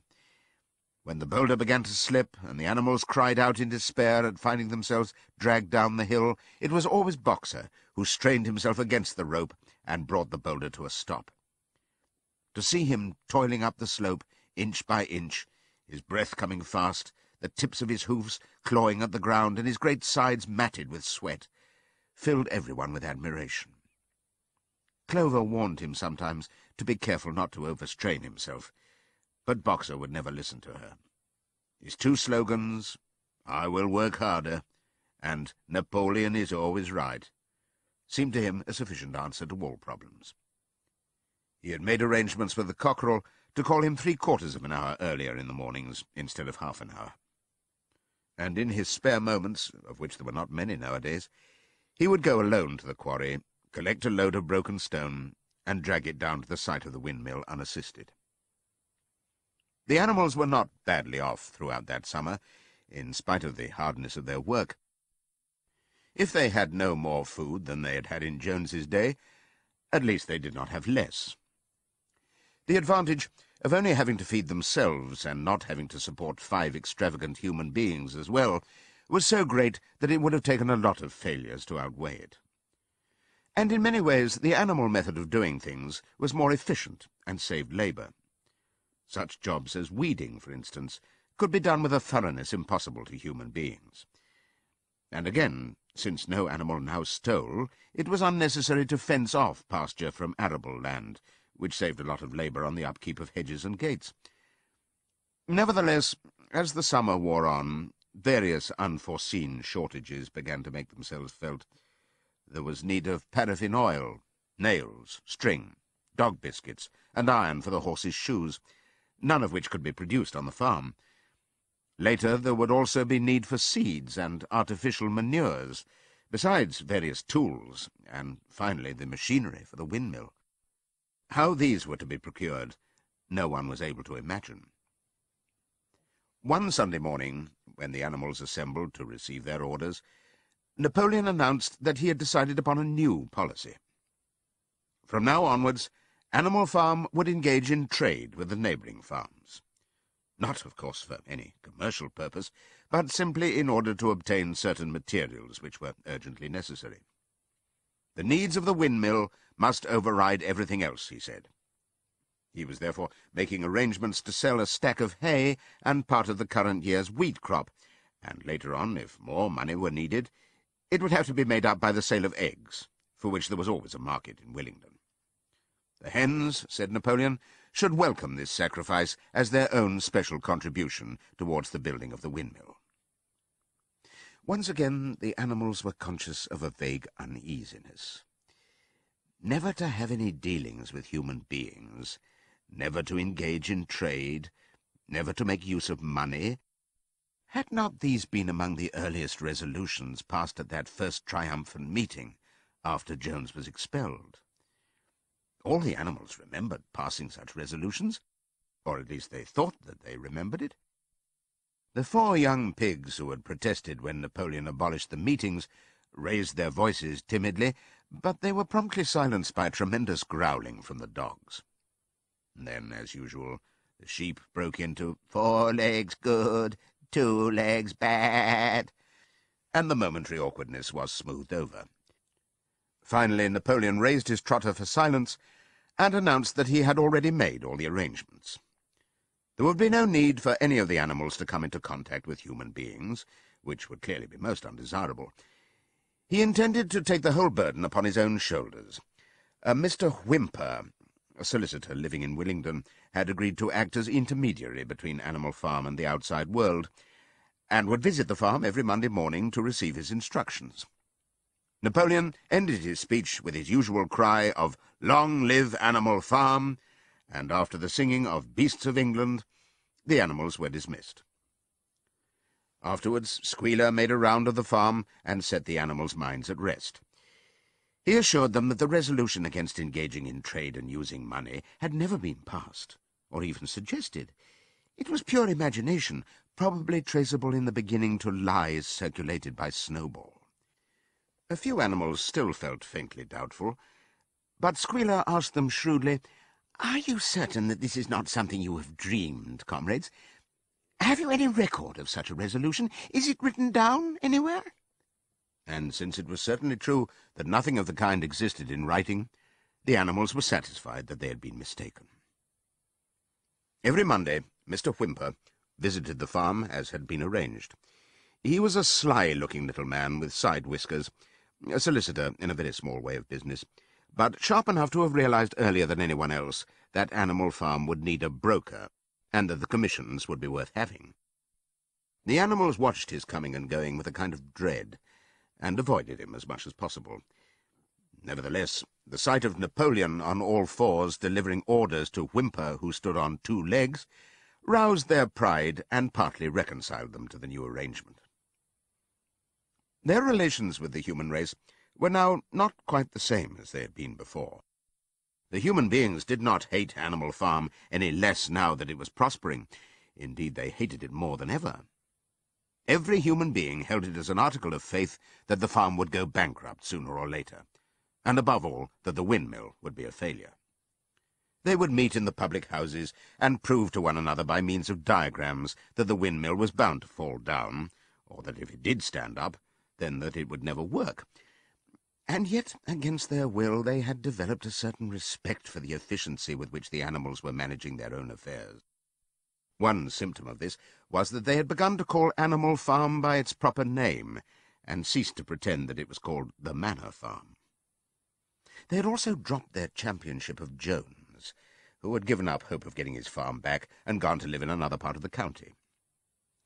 Except through Whymper, there was as yet no contact between Animal Farm and the outside world, but there were constant rumours that Napoleon was about to enter into a definite business agreement, either with Mr. Pilkington of Foxwood or with Mr. Frederick of Pinchfield, but never, it was noticed, with both simultaneously. It was about this time that the pigs suddenly moved into the farmhouse and took up their residence there. Again, the animals seemed to remember that a resolution against this had been passed in the early days, and again Squealer was able to convince them that this was not the case. It was absolutely necessary, he said, that the pigs, who were the brains of the farm, should have a quiet place to work in. It was also more suited to the dignity of the leader, for of late he had taken to speaking of Napoleon under the title of leader, to live in a house than in a mere sty. Nevertheless, some of the animals were disturbed when they heard that the pigs not only took their meals in the kitchen and used the drawing-room as a recreation room, but also slept in the beds. Boxer passed it off as usual with, "Napoleon is always right." But Clover, who thought she remembered a definite ruling against beds, went to the end of the barn and tried to puzzle out the 7 commandments which were inscribed there. Finding herself unable to read more than individual letters, she fetched Muriel. "Muriel," she said, "read me the 4th commandment. Does it not say something about never sleeping in a bed?" With some difficulty, Muriel spelt it out. "It says, 'No animals shall sleep in a bed with sheets,'" she announced finally. Curiously enough, Clover had not remembered that the 4th commandment mentioned sheets, but as it was there on the wall, it must have done so. And Squealer, who happened to be passing at this moment, attended by 2 or 3 dogs, was able to put the whole matter in its proper perspective. "You have heard, then, comrades," he said, "that we pigs now sleep in the beds of the farmhouse. And why not? You did not suppose, surely, that there was ever a ruling against beds? A bed merely means a place to sleep in. A pile of straw in a stall is a bed, properly regarded. The rule was against sheets, which are a human invention. We have removed the sheets from the farmhouse beds and sleep between blankets. Very comfortable beds they are, too, but not more comfortable than we need, I can tell you, comrades, with all the brain work we have to do nowadays. You would not rob us of our repose, would you, comrades? You would not have us too tired to carry out our duties? Surely none of you wishes to see Jones back?" The animals reassured him on this point immediately, and no more was said about the pigs sleeping in the farmhouse beds. And when, some days afterwards, it was announced that from now on the pigs would get up an hour later in the mornings than the other animals, no complaint was made about that either. By the autumn, the animals were tired, but happy. They'd had a hard year, and after the sale of part of the hay and corn, the stores of food for the winter were none too plentiful. But the windmill compensated for everything. It was almost half built now. After the harvest there was a stretch of clear, dry weather, and the animals toiled harder than ever, thinking it well worth while to plod to and fro all day with blocks of stone, if by doing so they could raise the walls another foot. Boxer would even come out at nights and work for an hour or 2 on his own by the light of the harvest moon. In their spare moments the animals would walk round and round the half-finished mill, admiring the strength and perpendicularity of its walls, and marvelling that they should ever have been able to build anything so imposing. Only old Benjamin refused to grow enthusiastic about the windmill, though, as usual, he would utter nothing beyond the cryptic remark that donkeys live a long time. November came, with raging southwest winds. Building had to stop because it was now too wet to mix the cement. Finally there came a night when the gale was so violent that the farm buildings rocked on their foundations and several tiles were blown off the roof of the barn. The hens woke up squawking with terror because they had all dreamed simultaneously of hearing a gun go off in the distance. In the morning the animals came out of their stalls to find that the flagstaff had been blown down and an elm tree at the foot of the orchard had been plucked up like a radish. They had just noticed this when a cry of despair broke from every animal's throat. A terrible sight had met their eyes. The windmill was in ruins. With one accord they dashed down to the spot. Napoleon, who seldom moved out of a walk, raced ahead of them all. Yes, there it lay, the fruit of all their struggles, levelled to its foundations, the stones they had broken and carried so laboriously scattered all around. Unable at first to speak, they stood gazing mournfully at the litter of fallen stone. Napoleon paced to and fro in silence, occasionally snuffing at the ground. His tail had grown rigid and twitched sharply from side to side, a sign in him of intense mental activity. Suddenly he halted, as though his mind were made up. "Comrades," he said quietly, "do you know who is responsible for this? Do you know the enemy who has come in the night and overthrown our windmill? Snowball!" He suddenly roared in a voice of thunder. "Snowball has done this thing, in sheer malignity, thinking to set back our plans and avenge himself for his ignominious expulsion. This traitor has crept here under cover of night and destroyed our work of nearly a year. Comrades, here and now I pronounce the death sentence upon Snowball. Animal hero second class, and half a bushel of apples to any animal who brings him to justice. A full bushel to anyone who captures him alive." The animals were shocked beyond measure to learn that even Snowball could be guilty of such an action. There was a cry of indignation, and everyone began thinking out ways of catching Snowball if he should ever come back. Almost immediately, the footprints of a pig were discovered in the grass at a little distance from the knoll. They could only be traced for a few yards, but appeared to lead to a hole in the hedge. Napoleon snuffed deeply at them and pronounced them to be snowballs. He gave it as his opinion that Snowball had probably come from the direction of Foxwood Farm. "No more delays, comrades," cried Napoleon when the footprints had been examined. "There is work to be done. This very morning we begin rebuilding the windmill, and we will build all through the winter, rain or shine. We will teach this miserable traitor that he cannot undo our work so easily. Remember, comrades, there must be no alteration in our plans. They shall be carried out to the day. Forward, comrades! Long live the windmill! Long live Animal Farm!" It was a bitter winter. The stormy weather was followed by sleet and snow, and then by a hard frost which did not break till well into February. The animals carried on as best they could with the rebuilding of the windmill, well knowing that the outside world was watching them, and that the envious human beings would rejoice and triumph if the mill were not finished on time. Out of spite, the human beings pretended not to believe that it was Snowball who had destroyed the windmill. They said that it had fallen down because the walls were too thin. The animals knew that this was not the case. Still, it had been decided to build the walls 3 feet thick this time, instead of 18 inches as before, which meant collecting much larger quantities of stone. For a long time, the quarry was full of snowdrifts, and nothing could be done. Some progress was made in the dry, frosty weather that followed, but it was cruel work, and the animals could not feel so hopeful about it as they had felt before. They were always cold, and usually hungry as well. Only Boxer and Clover never lost heart.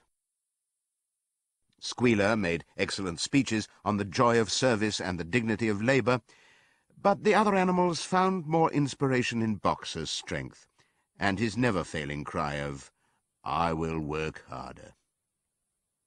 In January, food fell short. The corn ration was drastically reduced, and it was announced that an extra potato ration would be issued to make up for it.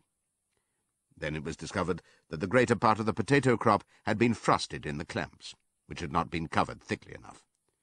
The potatoes had become soft and discoloured, and only a few were edible. For days at a time, the animals had nothing to eat but chaff and mangles. Starvation seemed to stare them in the face. It was vitally necessary to conceal this fact from the outside world. Emboldened by the collapse of the windmill, the human beings were inventing fresh lies about Animal Farm. Once again, it was being put about that all the animals were dying of famine and disease, and that they were continually fighting among themselves, and had resorted to cannibalism and infanticide. Napoleon was well aware of the bad results that might follow if the real facts of the food situation were known, and he decided to make use of Mr. Whymper to spread a contrary impression. Hitherto, the animals had had little or no contact with Whymper on his weekly visits. Now, however, a few selected animals, mostly sheep, were instructed to remark casually in his hearing that rations had been increased. In addition, Napoleon ordered the almost empty bins in the store shed to be filled nearly to the brim with sand, which was then covered up with what remained of the grain and meal. On some suitable pretext, Whymper was led through the store shed and allowed to catch a glimpse of the bins. He was deceived, and continued to report to the outside world that there was no food shortage on Animal Farm. Nevertheless, towards the end of January, it became obvious that it would be necessary to procure some more grain from somewhere. In these days, Napoleon rarely appeared in public, but spent all his time in the farmhouse, which was guarded at each door by fierce-looking dogs. When he did emerge, it was in a ceremonial manner, with an escort of 6 dogs, who closely surrounded him and growled if anyone came too near. Frequently he did not even appear on Sunday mornings, but issued his orders through one of the other pigs, usually Squealer. One Sunday morning, Squealer announced that the hens, who had just come in to lay again, must surrender their eggs. Napoleon had accepted, through Whymper, a contract for 400 eggs a week. The price of these would pay for enough grain and meal to keep the farm going till summer came on and conditions were easier. When the hens heard this, they raised a terrible outcry. They had been warned earlier that this sacrifice might be necessary, but had not believed that it would really happen. They were just getting their clutches ready for the spring sitting, and they protested that to take the eggs away now was murder. For the first time since the expulsion of Jones, there was something resembling a rebellion. Led by 3 young black Minorca pullets, the hens made a determined effort to thwart Napoleon's wishes. Their method was to fly up to the rafters and there lay their eggs, which smashed to pieces on the floor. Napoleon acted swiftly and ruthlessly. He ordered the hens' rations to be stopped, and decreed that any animal giving so much as a grain of corn to a hen should be punished by death. The dogs saw to it that these orders were carried out. For 5 days the hens held out, then they capitulated and went back to their nesting boxes. 9 hens had died in the meantime. Their bodies were buried in the orchard, and it was given out that they had died of coccidiosis. Whymper heard nothing of this affair, and the eggs were duly delivered, a grocer's van driving up to the farm once a week to take them away. All this while, no more had been seen of Snowball. He was rumoured to be hiding on one of the neighbouring farms, either Foxwood or Pinchfield. Napoleon was by this time on slightly better terms with the other farmers than before. It happened that there was in the yard a pile of timber which had been stacked there 10 years earlier, when a beech spinney was cleared. It was well seasoned, and Whymper had advised Napoleon to sell it. Both Mr. Pilkington and Mr. Frederick were anxious to buy it. Napoleon was hesitating between the two, unable to make up his mind. It was noticed that whenever he seemed on the point of coming to an agreement with Frederick, Snowball was declared to be in hiding at Foxwood, while when he inclined towards Pilkington, Snowball was said to be at Pinchfield. Suddenly, early in the spring, an alarming thing was discovered. Snowball was secretly frequenting the farm by night. The animals were so disturbed that they could hardly sleep in their stalls. Every night, it was said, he came creeping in under cover of darkness and performed all kinds of mischief. He stole the corn, he upset the milk pails, he broke the eggs, he trampled the seed beds, he gnawed the bark off the fruit trees. Whenever anything went wrong, it became usual to attribute it to Snowball. If a window was broken or a drain was blocked up, someone was certain to say that Snowball had come in the night and done it. And when the key of the store shed was lost, the whole farm was convinced that Snowball had thrown it down the well. Curiously enough, they went on believing this, even after the mislaid key was found under a sack of meal. The cows declared unanimously that Snowball crept into their stalls and milked them in their sleep. The rats, which had been troublesome that winter, were also said to be in league with Snowball. Napoleon decreed that there should be a full investigation into Snowball's activities. With his dogs in attendance, he set out and made a careful tour of inspection of the farm buildings, the other animals following at a respectful distance. At every few steps, Napoleon stopped and snuffed the ground for traces of Snowball's footsteps, which he said he could detect by the smell. He snuffed in every corner, in the barn, in the cowshed, in the hen houses, in the vegetable garden, and found traces of Snowball almost everywhere. He would put his snout to the ground, give several deep sniffs, and exclaim in a terrible voice, "Snowball! He has been here. I can smell him distinctly." And at the word Snowball, all the dogs let out blood-curdling growls and showed their side teeth. The animals were thoroughly frightened. It seemed to them as though Snowball were some kind of invisible influence, pervading the air about them and menacing them with all kinds of dangers. In the evening, Squealer called them together, and with an alarmed expression on his face, told them that he had some serious news to report. "Comrades," cried Squealer, making little nervous skips, "a most terrible thing has been discovered. Snowball has sold himself to Frederick of Pinchfield Farm, who is even now plotting to attack us and take our farm away from us. Snowball is to act as his guide when the attack begins. But there is worse than that.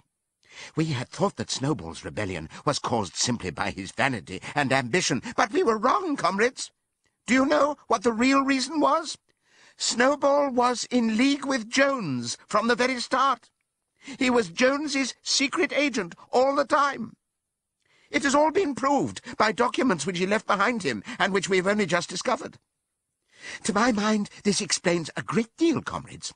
Did we not see for ourselves how he attempted, fortunately without success, to get us defeated and destroyed at the Battle of the Cowshed? The animals were stupefied. This was a wickedness far outdoing Snowball's destruction of the windmill. But it was some minutes before they could fully take it in.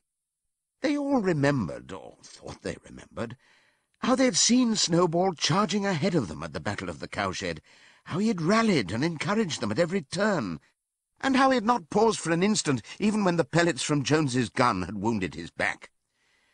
At first it was a little difficult to see how this fitted in with his being on Jones's side. Even Boxer, who seldom asked questions, was puzzled. He lay down, tucked his forehoofs beneath him, shut his eyes, and with a hard effort managed to formulate his thoughts. "I do not believe that," he said. "Snowball fought bravely at the Battle of the Cowshed. I saw him myself. Did we not give him Animal Hero First Class immediately afterwards?" "That was our mistake, comrade, for we know now, it is all written down in the secret documents that we have found, that in reality he was trying to lure us to our doom." "But he was wounded," said Boxer. "We all saw him, running with blood." "That was part of the arrangement," cried Squealer. "Jones's shot only grazed him. I could show you this in his own writing, if you were able to read it. The plot was for Snowball, at the critical moment, to give the signal for flight and leave the field to the enemy. And he very nearly succeeded. I will even say, comrades, he would have succeeded if it had not been for our heroic leader, Comrade Napoleon. Do you not remember how, just at the moment when Jones and his men had got inside the yard, Snowball suddenly turned and fled, and many animals followed him? And do you not remember, too, that it was just at that moment, when panic was spreading and all seemed lost, that Comrade Napoleon sprang forward with a cry of death to humanity and sank his teeth in Jones's leg? Surely you remember that, comrades," exclaimed Squealer, frisking from side to side. Now, when Squealer described the scene so graphically, it seemed to the animals that they did remember it. At any rate, they remembered that at the critical moment of the battle Snowball had turned to flee, but Boxer was still a little uneasy. "I do not believe that Snowball was a traitor at the beginning," he said finally. "What he's done since is different. But I believe that at the Battle of the Cowshed he was a good comrade."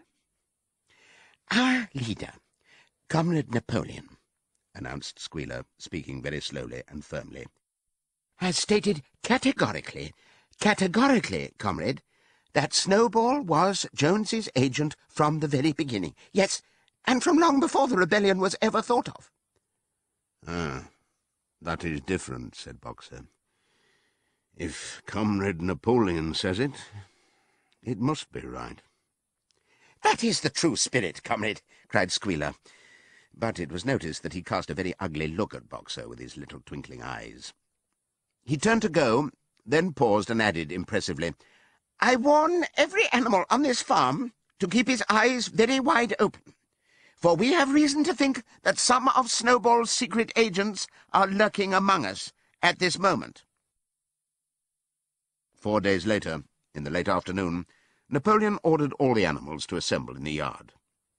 When they were all gathered together, Napoleon emerged from the farmhouse, wearing both his medals, for he had recently awarded himself Animal Hero First Class and Animal Hero Second Class, with his 9 huge dogs frisking around him and uttering growls that sent shivers down all the animals' spines. They all cowered silently in their places, seeming to know in advance that some terrible thing was about to happen. Napoleon stood sternly surveying his audience. Then he uttered a high-pitched whimper. Immediately the dogs bounded forward, seized 4 of the pigs by the ear, and dragged them, squealing with pain and terror, to Napoleon's feet. The pigs' ears were bleeding, the dogs had tasted blood, and for a few moments they appeared to go quite mad. To the amazement of everybody, 3 of them flung themselves upon Boxer. Boxer saw them coming and put out his great hoof, caught a dog in mid-air and pinned him to the ground. The dog shrieked for mercy, and the other two fled with their tails between their legs. Boxer looked at Napoleon to know whether he should crush the dog to death or let it go. Napoleon appeared to change countenance, and sharply ordered Boxer to let the dog go, whereat Boxer lifted his hoof, and the dog slunk away, bruised and howling. Presently the tumult died down.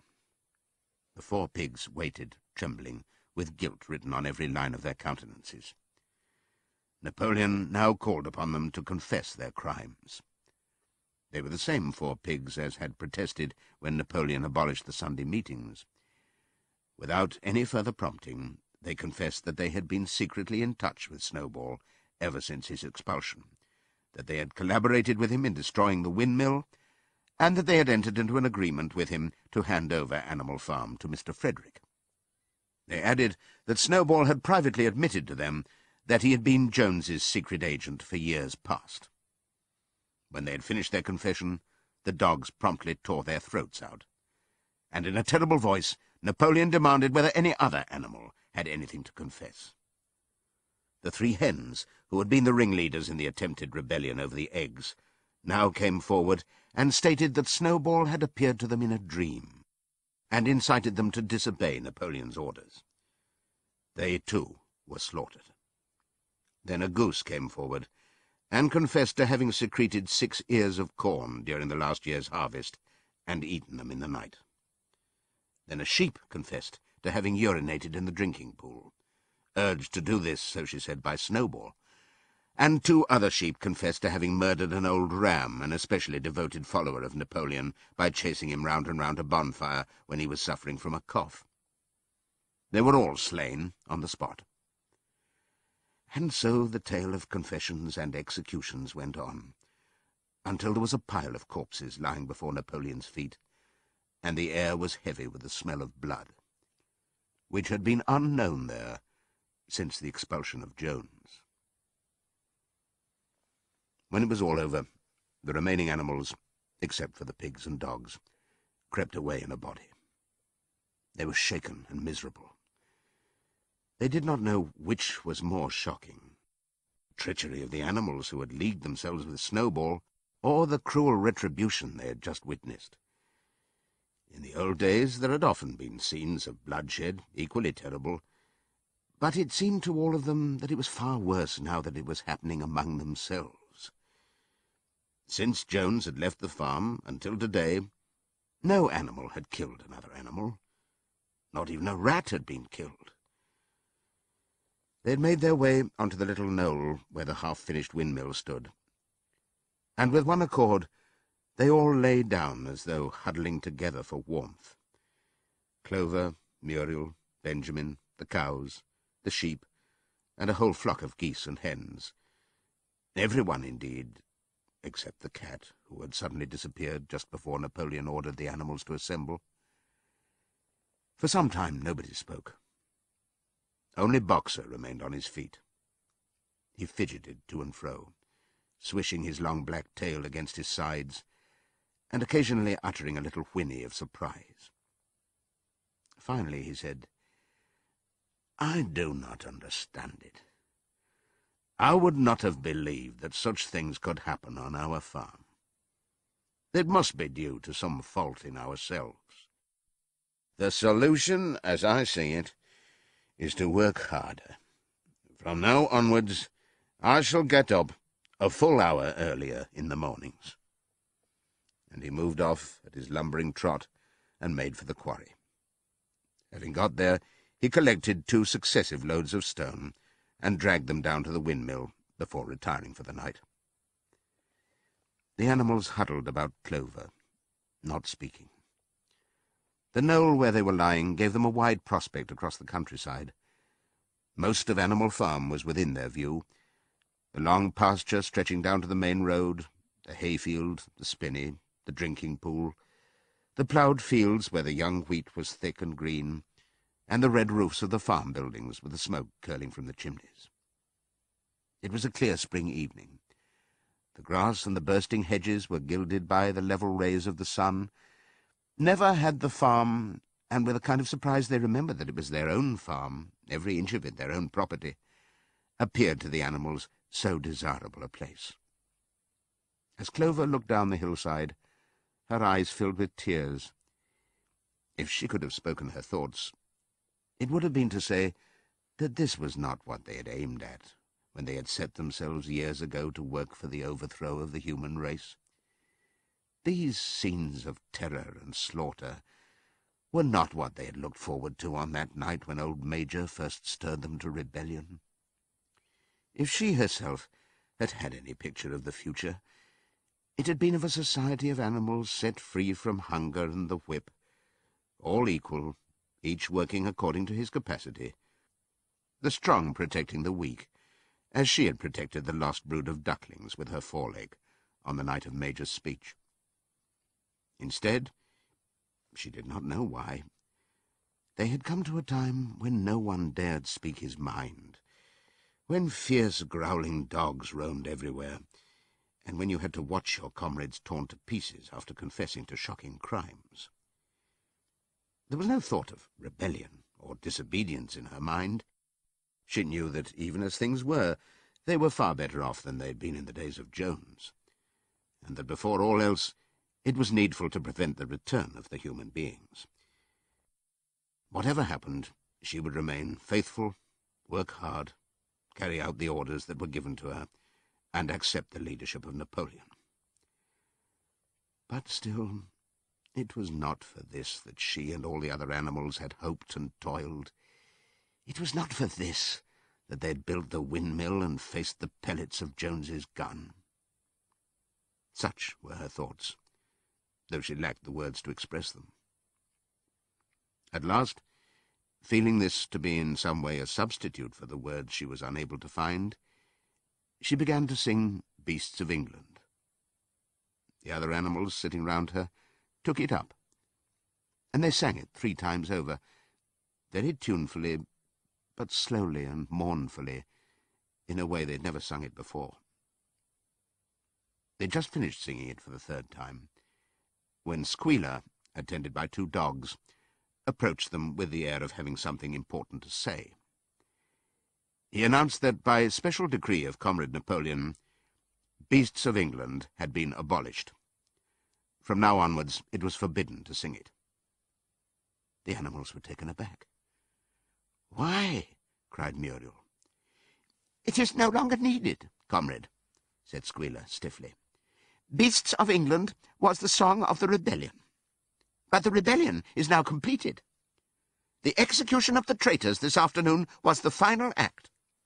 The enemy, both external and internal, has been defeated. In Beasts of England we expressed our longing for a better society in days to come. But that society has now been established. Clearly this song has no longer any purpose." Frightened though they were, some of the animals might possibly have protested, but at this moment the sheep set up their usual bleating of 4 legs good, 2 legs bad, which went on for several minutes, and put an end to the discussion. So Beasts of England was heard no more. In its place, Minimus, the poet, had composed another song, which began, Animal farm, never through me shalt thou come to harm. And this was sung every Sunday morning, after the hoisting of the flag. But somehow neither the words nor the tune ever seemed to the animals to come up to Beasts of England. A few days later, when the terror caused by the executions had died down, some of the animals remembered, or thought they remembered, that the 6th commandment decreed, "No animal shall kill any other animal." And though no one cared to mention it in the hearing of the pigs or the dogs, it was felt that the killings which had taken place did not square with this. Clover asked Benjamin to read her the 6th commandment, and when Benjamin, as usual, said that he refused to meddle in such matters, she fetched Muriel. Muriel read the commandment for her. It ran, "No animal shall kill any other animal without cause." Somehow or other, the last two words had slipped out of the animals' memory. But they saw now that the commandment had not been violated, for clearly there was good reason for killing the traitors who had leagued themselves with Snowball. Throughout that year, the animals worked even harder than they had worked in the previous year. To rebuild the windmill with walls twice as thick as before, and to finish it by the appointed date, together with the regular work of the farm, was a tremendous labour. There were times when it seemed to the animals that they worked longer hours and fed no better than they had done in Jones's day. On Sunday mornings, Squealer, holding down a long strip of paper with his trotter, would read out to them lists of figures proving that the production of every class of foodstuff had increased by 200%, 300%, or 500%, as the case might be. The animals saw no reason to disbelieve him, especially as they could no longer remember very clearly what conditions had been like before the rebellion. All the same, there were days when they felt that they would sooner have had less figures and more food. All orders were now issued through Squealer, or one of the other pigs. Napoleon himself was not seen in public as often as once in a fortnight.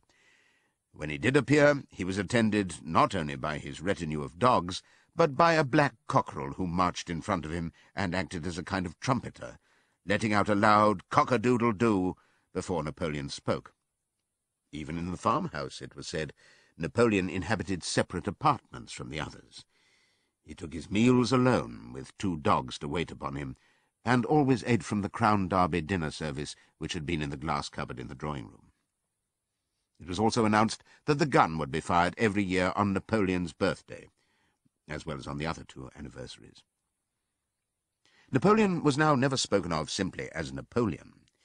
He was always referred to in formal style as our leader, Comrade Napoleon, and the pigs liked to invent for him such titles as Father of all animals, Terror of mankind, Protector of the sheepfold, Duckling's friend, and the like. In his speeches, Squealer would talk with the tears rolling down his cheeks, of Napoleon's wisdom, the goodness of his heart, and the deep love he bore to all animals everywhere, even and especially the unhappy animals who still lived in ignorance and slavery on other farms. It had become usual to give Napoleon the credit for every successful achievement and every stroke of good fortune. You would often hear one hen remark to another, "Under the guidance of our leader, Comrade Napoleon, I have laid 5 eggs in 6 days." Or 2 cows, enjoying a drink at the pool, would exclaim, "Thanks to the leadership of Comrade Napoleon, how excellent this water tastes." The general feeling on the farm was expressed in a poem entitled Comrade Napoleon, which was composed by Minimus, and which ran as follows. Friend of the fatherless, fountain of happiness, lord of the swill bucket, oh, how my soul is on fire when I gaze at thy calm and commanding eye, like the sun in the sky, Comrade Napoleon. Thou art the giver of all that thy creatures love, full belly twice a day, clean straw to roll upon. Every beast, great or small, sleeps at peace in his stall. Thou watchest over all, Comrade Napoleon. Had I a sucking pig, ere he had grown as big, even as a pint bottle or as a rolling pin, he should have learned to be faithful and true to thee. Yes, his first squeak should be, Comrade Napoleon. Napoleon approved of this poem, and caused it to be inscribed on the wall of the big barn at the opposite end from the 7 Commandments. It was surmounted by a portrait of Napoleon in profile, executed by Squealer in white paint. Meanwhile, through the agency of Whymper, Napoleon was engaged in complicated negotiations with Frederick and Pilkington. The pile of timber was still unsold. Of the 2, Frederick was the more anxious to get hold of it, but he would not offer a reasonable price. At the same time, there were renewed rumours that Frederick and his men were plotting to attack Animal Farm and to destroy the windmill, the building of which had aroused furious jealousy in him. Snowball was known to be still skulking on Pinchfield Farm. In the middle of the summer, the animals were alarmed to hear that 3 hens had come forward and confessed that, inspired by Snowball, they had entered into a plot to murder Napoleon. They were executed immediately, and fresh precautions for Napoleon's safety were taken. 4 dogs guarded his bed at night, 1 at each corner, and a young pig named Pink-Eye was given the task of tasting all his food before he ate it, lest it should be poisoned. At about the same time, it was given out that Napoleon had arranged to sell the pile of timber to Mr. Pilkington. He was also going to enter into a regular agreement for the exchange of certain products between Animal Farm and Foxwood. The relations between Napoleon and Pilkington, though they were only conducted through Whymper, were now almost friendly. The animals distrusted Pilkington as a human being, but greatly preferred him to Frederick, whom they both feared and hated. As the summer wore on, and the windmill neared completion, the rumours of an impending treacherous attack grew stronger and stronger. Frederick, it was said, intended to bring against them 20 men, all armed with guns, and he had already bribed the magistrates and police, so that if he could once get hold of the title deeds of Animal Farm, they would ask no questions. Moreover, terrible stories were leaking out from Pinchfield about the cruelties that Frederick practised upon his animals. He had flogged an old horse to death, he starved his cows, he'd killed a dog by throwing it into the furnace, he amused himself in the evenings by making cocks fight with splinters of razor-blade tied to their spurs. The animals' blood boiled with rage when they heard of these things being done to their comrades, and sometimes they clamoured to be allowed to go out in a body and attack Pinchfield Farm, drive out the humans, and set the animals free. But Squealer counselled them to avoid rash actions and trust in Comrade Napoleon's strategy. Nevertheless, feeling against Frederick continued to run high. One Sunday morning, Napoleon appeared in the barn and explained that he had never at any time contemplated selling the pile of timber to Frederick. He considered it beneath his dignity, he said, to have dealings with scoundrels of that description. The pigeons, who were still sent out to spread tidings of the rebellion, were forbidden to set foot anywhere on Foxwood, and were also ordered to drop their former slogan of death to humanity in favour of death to Frederick. In the late summer, yet another of Snowball's machinations was laid bare. The wheat crop was full of weeds, and it was discovered that on one of his nocturnal visits Snowball had mixed weed seeds with the seed corn. A gander, who had been privy to the plot, had confessed his guilt to Squealer, and immediately committed suicide by swallowing deadly nightshade berries. The animals now also learned that Snowball had never, as many of them had believed hitherto, received the Order of Animal Hero First Class. This was merely a legend, which had been spread some time after the Battle of the Cowshed by Snowball himself. So far from being decorated, he had been censured for showing cowardice in the battle.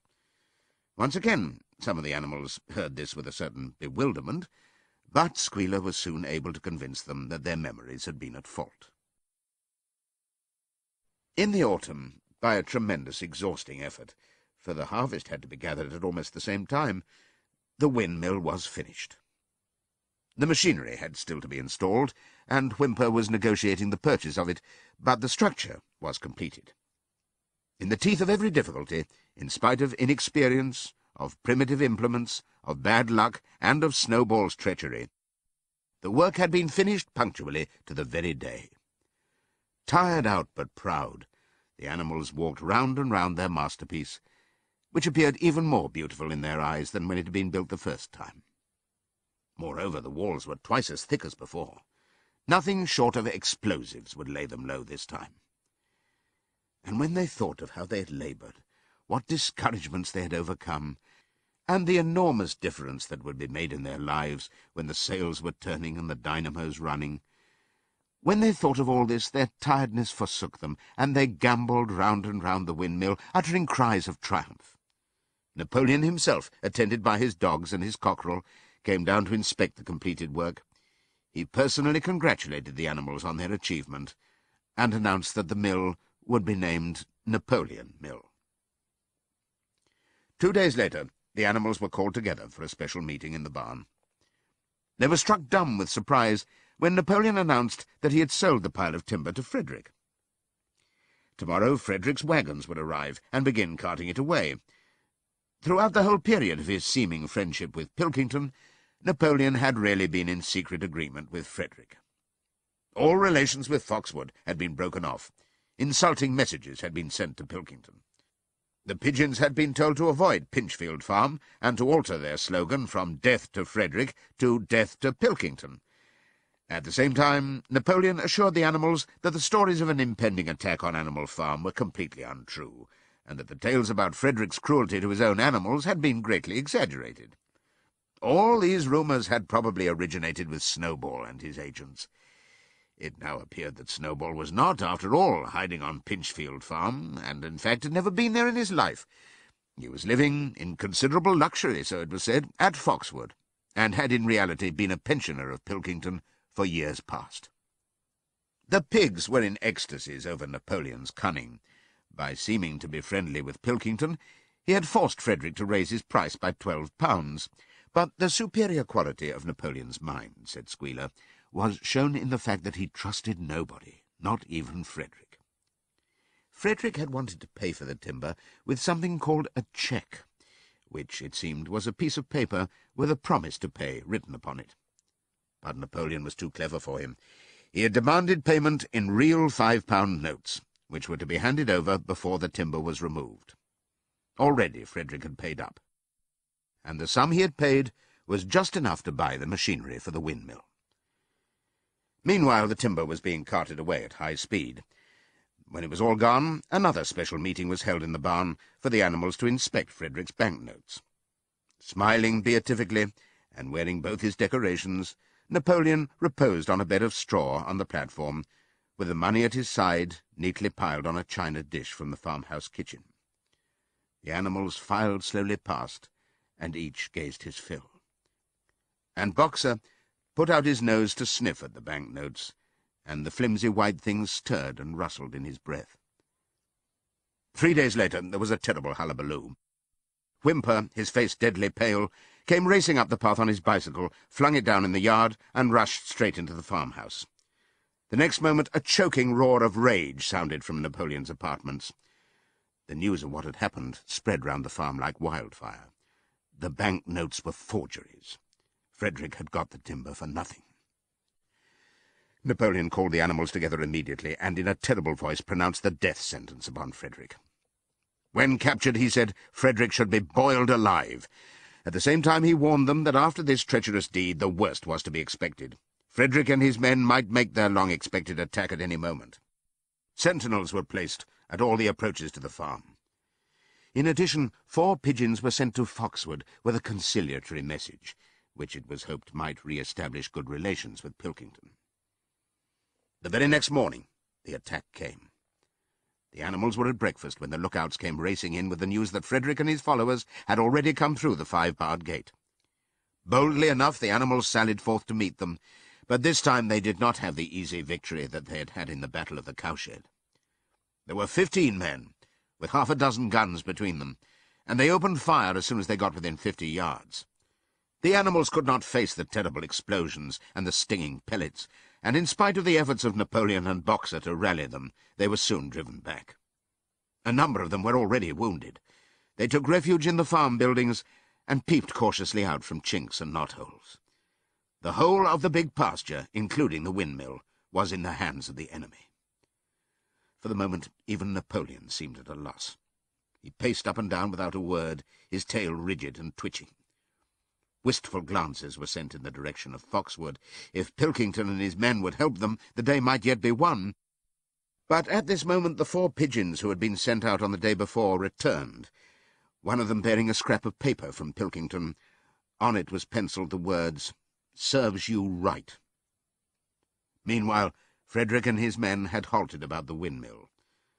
The animals watched them, and a murmur of dismay went round. 2 of the men had produced a crowbar and a sledgehammer. They were going to knock the windmill down. "Impossible!" cried Napoleon. "We have built the walls far too thick for that. They could not knock it down in a week. Courage, comrades!" But Benjamin was watching the movements of the men intently. The 2 with the hammer and the crowbar were drilling a hole near the base of the windmill. Slowly, and with an air almost of amusement, Benjamin nodded his long muzzle. "I thought so," he said. "Do you not see what they're doing? In another moment they're going to pack blasting powder into that hole." Terrified, the animals waited. It was impossible now to venture out of the shelter of the buildings. After a few minutes, the men were seen to be running in all directions. Then there was a deafening roar. The pigeons swirled into the air, and all the animals, except Napoleon, flung themselves flat on their bellies and hid their faces. When they got up again, a huge cloud of black smoke was hanging where the windmill had been. Slowly the breeze drifted it away. The windmill had ceased to exist. At this sight, the animals' courage returned to them. The fear and despair they had felt a moment earlier were drowned in their rage against this vile, contemptible act.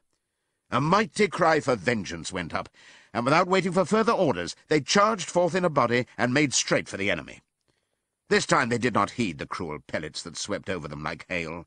It was a savage, bitter battle. The men fired again and again, and when the animals got to close quarters, lashed out with their sticks and their heavy boots.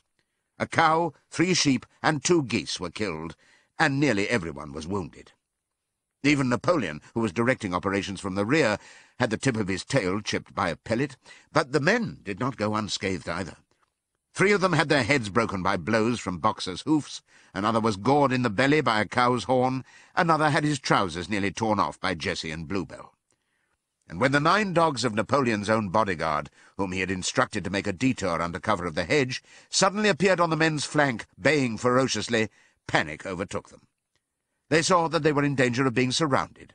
Frederick shouted to his men to get out while the going was good, and the next moment the cowardly enemy was running for dear life.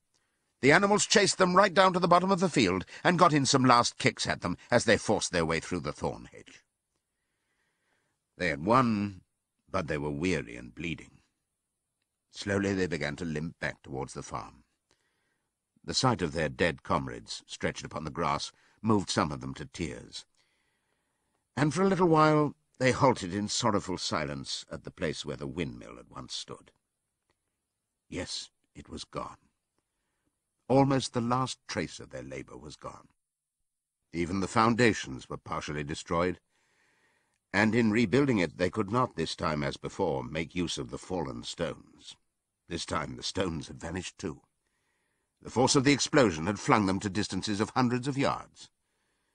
It was as though the windmill had never been. As they approached the farm, Squealer, who had unaccountably been absent during the fighting, came skipping towards them, whisking his tail and beaming with satisfaction. And the animals heard, from the direction of the farm buildings, the solemn booming of a gun. "What is that gun firing for?" said Boxer. "To celebrate our victory," cried Squealer. "What victory?" said Boxer. His knees were bleeding, he had lost a shoe and split his hoof, and a dozen pellets had lodged themselves in his hind leg. "What victory, comrade? Have we not driven the enemy off our soil, the sacred soil of Animal Farm?" "But they have destroyed the windmill, and we'd worked on it for 2 years. "What matter? We will build another windmill. We will build 6 windmills if we feel like it. You do not appreciate, comrade, the mighty thing that we have done. The enemy was in occupation of this very ground that we stand upon, and now, thanks to the leadership of Comrade Napoleon, we have won every inch of it back again." "Then we've won back what we had before," said Boxer. "That is our victory," said Squealer. They limped into the yard. The pellets under the skin of Boxer's leg smarted painfully. He saw ahead of him the heavy labour of rebuilding the windmill from the foundations, and already in imagination he braced himself for the task. But for the first time it occurred to him that he was 11 years old, and that perhaps his great muscles were not quite what they had once been.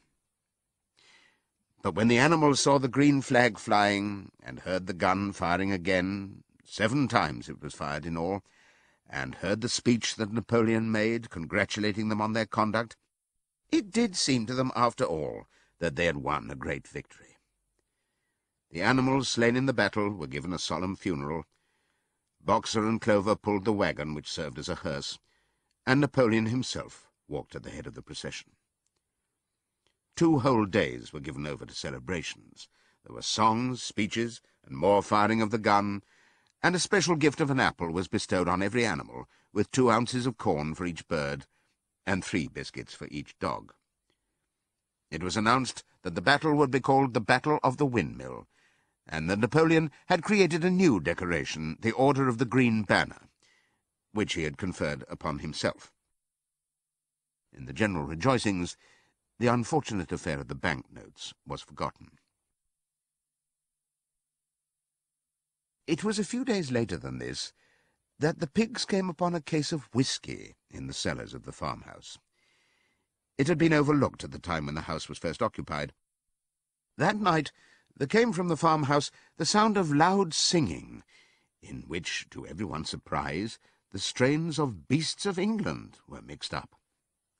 At about 9:30, Napoleon, wearing an old bowler hat of Mr. Jones's, was distinctly seen to emerge from the back door, gallop rapidly round the yard, and disappear indoors again. But in the morning a deep silence hung over the farmhouse. Not a pig appeared to be stirring. It was nearly 9 o'clock when Squealer made his appearance, walking slowly and dejectedly, his eyes dull, his tail hanging limply behind him, and with every appearance of being seriously ill. He called the animals together and told them that he had a terrible piece of news to impart. Comrade Napoleon was dying. A cry of lamentation went up. Straw was laid down outside the doors of the farmhouse, and the animals walked on tiptoe. With tears in their eyes, they asked one another what they should do if their leader were taken away from them. A rumour went round that Snowball had, after all, contrived to introduce poison into Napoleon's food. At 11 o'clock, Squealer came out to make another announcement. As his last act upon earth, Comrade Napoleon had pronounced a solemn decree. The drinking of alcohol was to be punished by death. By the evening, however, Napoleon appeared to be somewhat better, and the following morning Squealer was able to tell them that he was well on the way to recovery. By the evening of that day, Napoleon was back at work, and on the next day it was learned that he had instructed Wimber to purchase in Willingdon some booklets on brewing and distilling. A week later, Napoleon gave orders that the small paddock beyond the orchard, which it had previously been intended to set aside as a grazing ground for animals who were past work, was to be ploughed up. It was given out that the pasture was exhausted and needed reseeding, but it soon became known that Napoleon intended to sow it with barley. About this time there occurred a strange incident which hardly anyone was able to understand. One night, at about 12 o'clock, there was a loud crash in the yard, and the animals rushed out of their stalls. It was a moonlit night. At the foot of the end wall of the big barn, where the 7 commandments were written, there lay a ladder, broken in 2 pieces. Squealer, temporarily stunned, was sprawling beside it, and near at hand there lay a lantern, a paintbrush, and an overturned pot of white paint. The dogs immediately made a ring round Squealer, and escorted him back to the farmhouse as soon as he was able to walk. None of the animals could form any idea as to what this meant, except old Benjamin, who nodded his muzzle with a knowing air, and seemed to understand, but would say nothing. But a few days later, Muriel, reading over the 7 commandments to herself, noticed that there was yet another of them which the animals had remembered wrong. They had thought that the 5th commandment was, "No animal shall drink alcohol," but there were 2 words that they'd forgotten. Actually, the commandment read, "No animal shall drink alcohol to excess." Boxer's split hoof was a long time in healing. They had started the rebuilding of the windmill the day after the victory celebrations were ended. Boxer refused to take even a day off work, and made it a point of honour not to let it be seen that he was in pain. In the evenings he would admit privately to Clover that the hoof troubled him a great deal. Clover treated the hoof with poultices of herbs which she prepared by chewing them, and both she and Benjamin urged Boxer to work less hard. "A horse's lungs do not last forever," she said to him. But Boxer would not listen. He had, he said, only one real ambition left, to see the windmill well under way before he reached the age for retirement. At the beginning, when the laws of Animal Farm were first formulated, the retiring age had been fixed for horses and pigs at 12, for cows at 14, for dogs at 9, for sheep at 7, and for hens and geese at 5. Liberal old-age pensions had been agreed upon. As yet, no animal had actually retired on pension, but of late the subject had been discussed more and more. Now that the small field beyond the orchard had been set aside for barley, it was rumoured that a corner of the large pasture was to be fenced off and turned into a grazing ground for superannuated animals. For a horse, it was said, the pension would be 5 pounds of corn a day, and, in winter, 15 pounds of hay, with a carrot or possibly an apple on public holidays. Boxer's 12th birthday was due in the late summer of the following year. Meanwhile, life was hard. The winter was as cold as the last one had been, and food was even shorter. Once again all rations were reduced except those of the pigs and the dogs. A too rigid equality in rations, Squealer explained, would have been contrary to the principles of animalism. In any case, he had no difficulty in proving to the other animals that they were not, in reality, short of food, whatever the appearances might be. For the time being, certainly, it had been found necessary to make a readjustment of rations. Squealer always spoke of it as a readjustment, never as a reduction, but in comparison with the days of Jones, the improvement was enormous. Reading out the figures in a shrill, rapid voice, he proved to them in detail that they had more oats, more hay, more turnips than they'd had in Jones's day, that they worked shorter hours, that their drinking water was of better quality, that they lived longer, that a larger proportion of their young ones survived infancy, and that they had more straw in their stalls and suffered less from fleas. The animals believed every word of it. Truth to tell, Jones and all he stood for had almost faded out of their memories. They knew that life nowadays was harsh and bare, that they were often hungry and often cold, and that they were usually working when they were not asleep. But doubtless it had been worse in the old days. They were glad to believe so.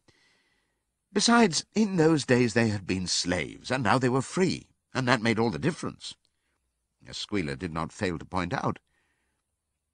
There were many more mouths to feed now. In the autumn, the 4 sows had all littered about simultaneously, producing 31 young pigs between them.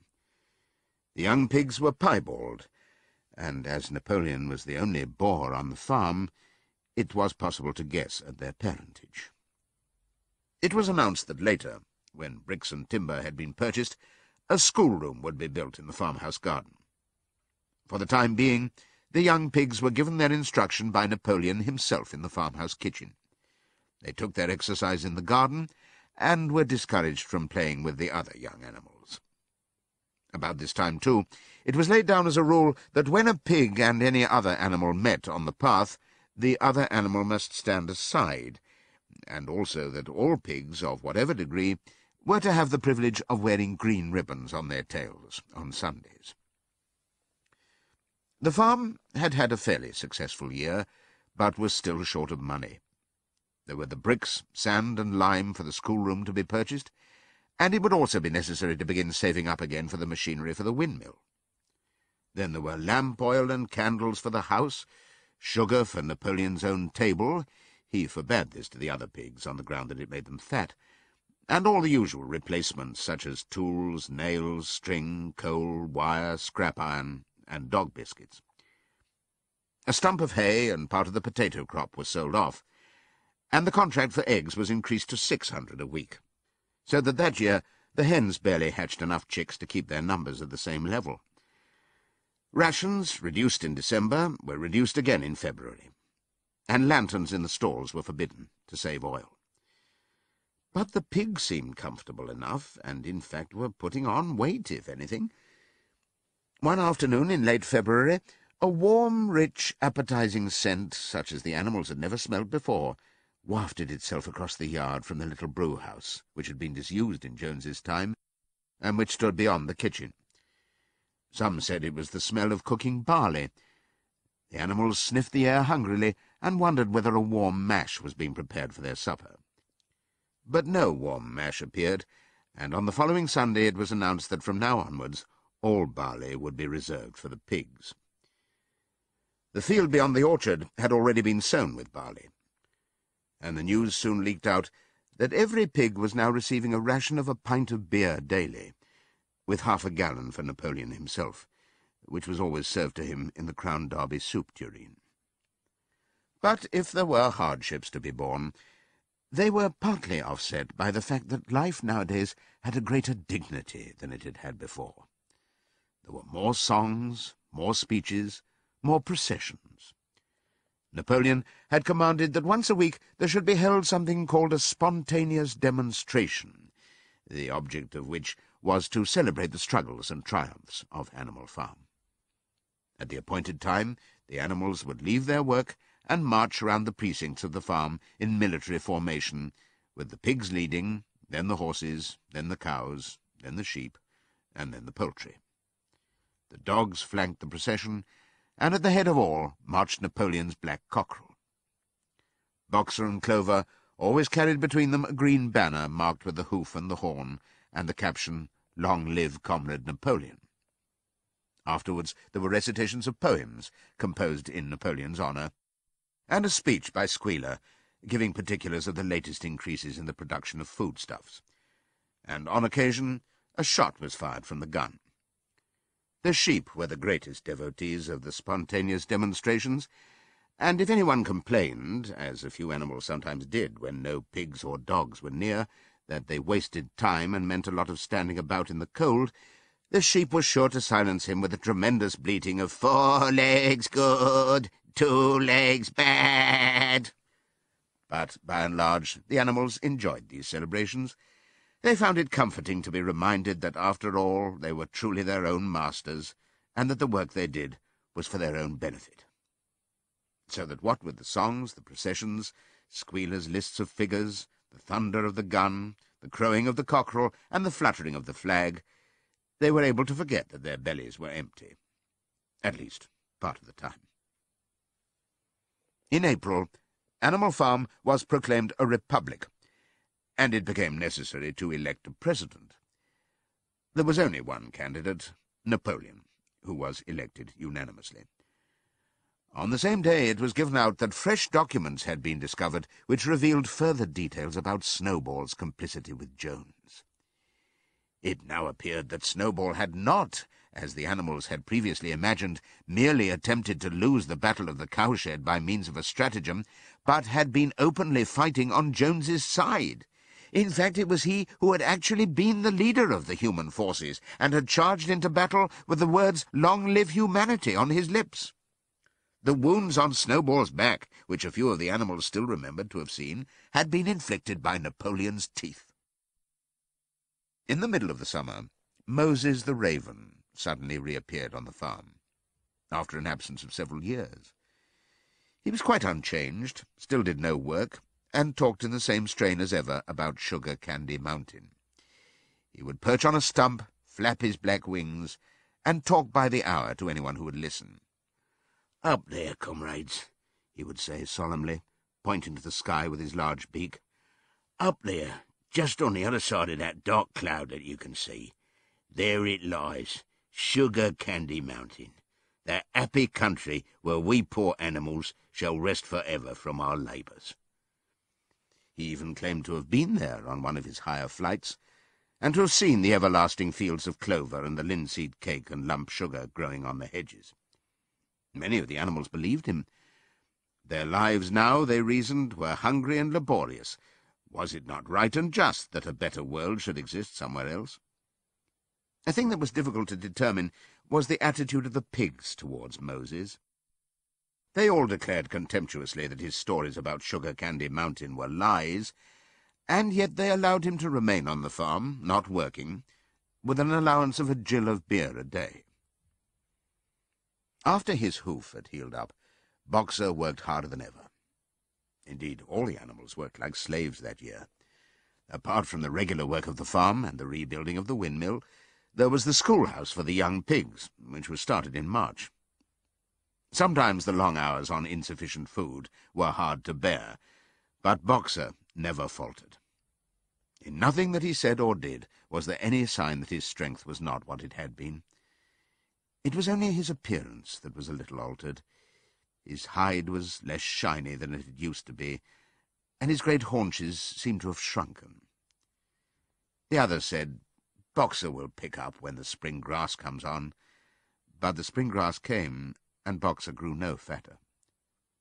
Sometimes on the slope leading to the top of the quarry, when he braced his muscles against the weight of some vast boulder, it seemed that nothing kept him on his feet except the will to continue. At such times his lips were seen to form the words, "I will work harder." He had no voice left. Once again Clover and Benjamin warned him to take care of his health, but Boxer paid no attention. His 12th birthday was approaching. He did not care what happened, so long as a good store of stone was accumulated before he went on pension. Late one evening, in the summer, a sudden rumour ran round the farm that something had happened to Boxer. He had gone out alone to drag a load of stone down to the windmill. And sure enough, the rumour was true. A few minutes later, 2 pigeons came racing in with the news, "Boxer has fallen. He's lying on his side and can't get up." About half the animals on the farm rushed out to the knoll where the windmill stood. There lay Boxer, between the shafts of the cart, his neck stretched out, unable even to raise his head. His eyes were glazed, his sides matted with sweat. A thin stream of blood had trickled out of his mouth. Clover dropped to her knees at his side. "Boxer," she cried, "how are you?" "It is my lung," said Boxer in a weak voice. "It does not matter. I think you will be able to finish the windmill without me. There is a pretty good store of stone accumulated. I had only another month to go in any case. To tell you the truth, I had been looking forward to my retirement.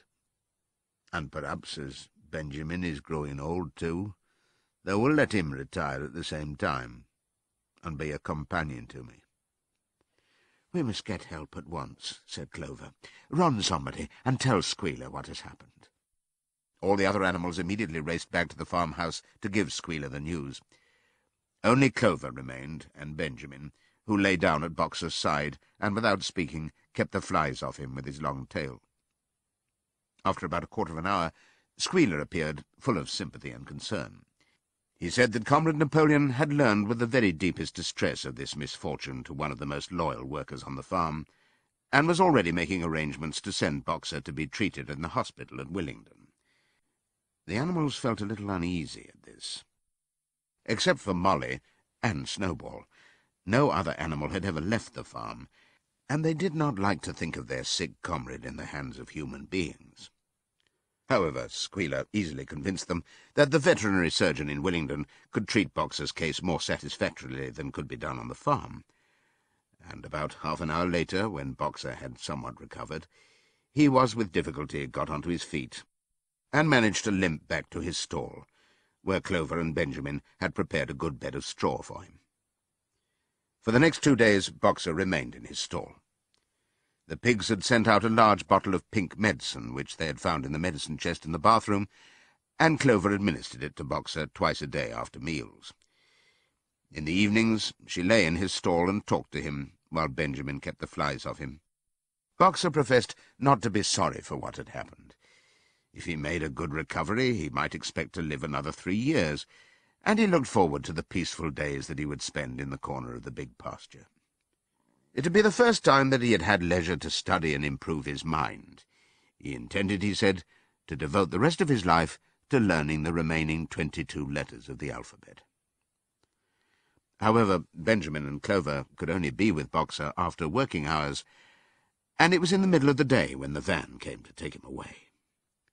The animals were all at work weeding turnips, under the supervision of a pig, when they were astonished to see Benjamin come galloping from the direction of the farm buildings, braying at the top of his voice.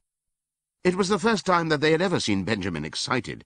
Indeed, it was the first time that anyone had ever seen him gallop. "Quick, quick," he shouted. "Come at once. They're taking Boxer away." Without waiting for orders from the pig, the animals broke off work and raced back to the farm buildings. Sure enough, there in the yard was a large closed van, drawn by 2 horses, with lettering on its side, and a sly-looking man in a low-crowned bowler hat sitting on the driver's seat. And Boxer's stall was empty. The animals crowded round the van. "Goodbye, Boxer," they chorused. "Goodbye." "Fools! Fools!" shouted Benjamin, prancing round them and stamping the earth with his small hoofs. "Fools! Do you not see what is written on the side of that van?" That gave the animals pause, and there was a hush. Muriel began to spell out the words, but Benjamin pushed her aside, and in the midst of a deadly silence he read, "Alfred Simmons, horse slaughterer and glue boiler, Willingdon. Dealer in hides and bone meal. Kennels supplied." "Do you not understand what that means? They are taking Boxer to the knackers." A cry of horror burst from all the animals. At this moment the man on the box whipped up his horses, and the van moved out of the yard at a smart trot. All the animals followed, crying out at the tops of their voices. Clover forced her way to the front. The van began to gather speed. Clover tried to stir her stout limbs to a gallop, and achieved a canter. "Boxer!" she cried. "Boxer! Boxer! Boxer!" And just at this moment, as though he had heard the uproar outside, Boxer's face with the white stripe down his nose appeared at the small window at the back of the van. "Boxer!" cried Clover in a terrible voice. "Boxer, get out! Get out quickly! They are taking you to your death!" All the animals took up the cry of, "Get out, Boxer, get out!" But the van was already gathering speed and drawing away from them. It was uncertain whether Boxer had understood what Clover had said, but a moment later his face disappeared from the window, and there was the sound of a tremendous drumming of hoofs inside the van. He was trying to kick his way out. The time had been when a few kicks from Boxer's hoofs would have smashed the van to matchwood. But alas, his strength had left him, and in a few moments the sound of drumming hoofs grew fainter and died away. In desperation the animals began appealing to the 2 horses which drew the van to stop. "Comrades, comrades," they shouted, "don't take your own brother to his death." But the stupid brutes, too ignorant to realize what was happening, merely set back their ears and quickened their pace. Boxer's face did not reappear at the window. Too late, someone thought of racing ahead and shutting the 5-barred gate, but in another moment the van was through it and rapidly disappearing down the road.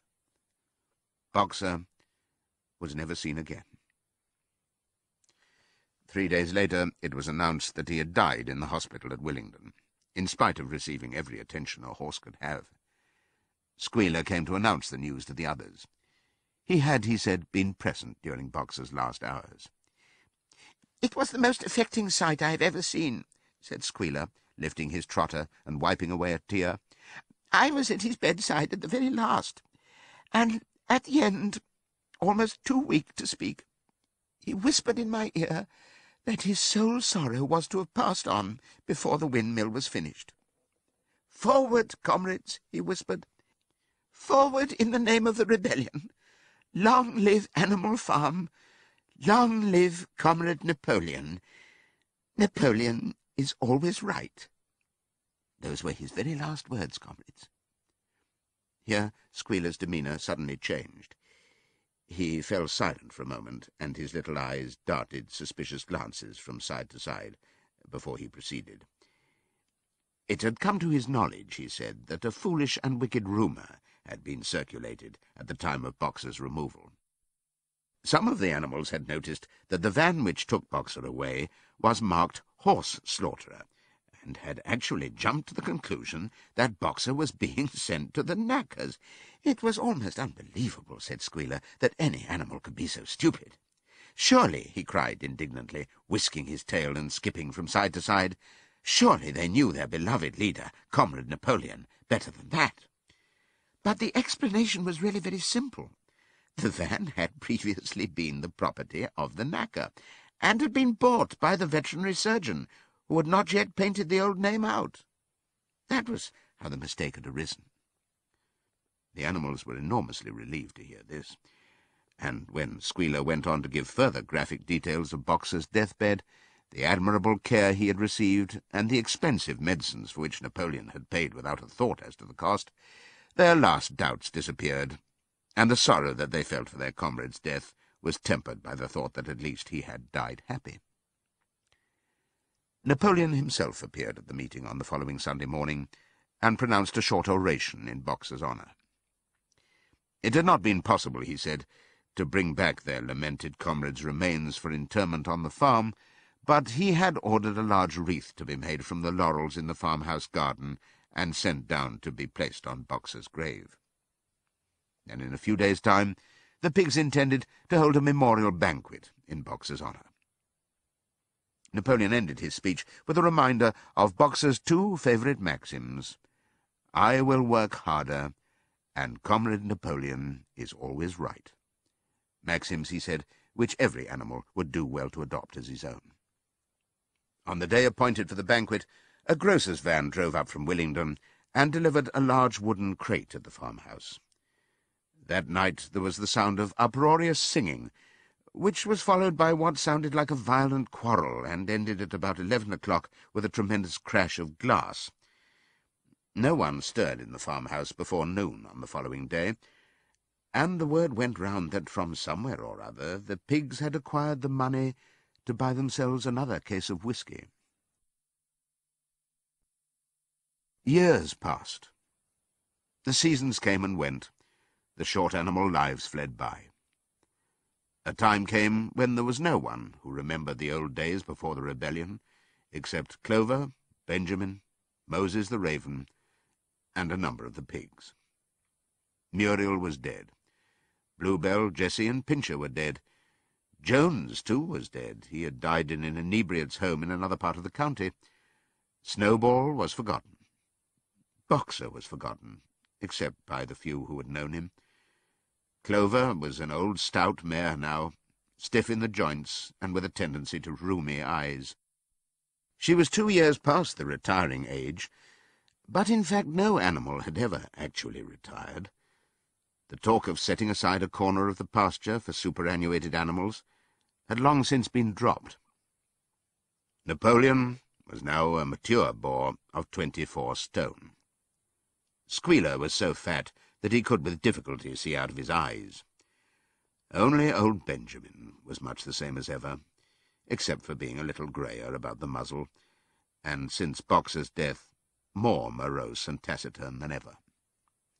There were many more creatures on the farm now, though the increase was not so great as had been expected in earlier years.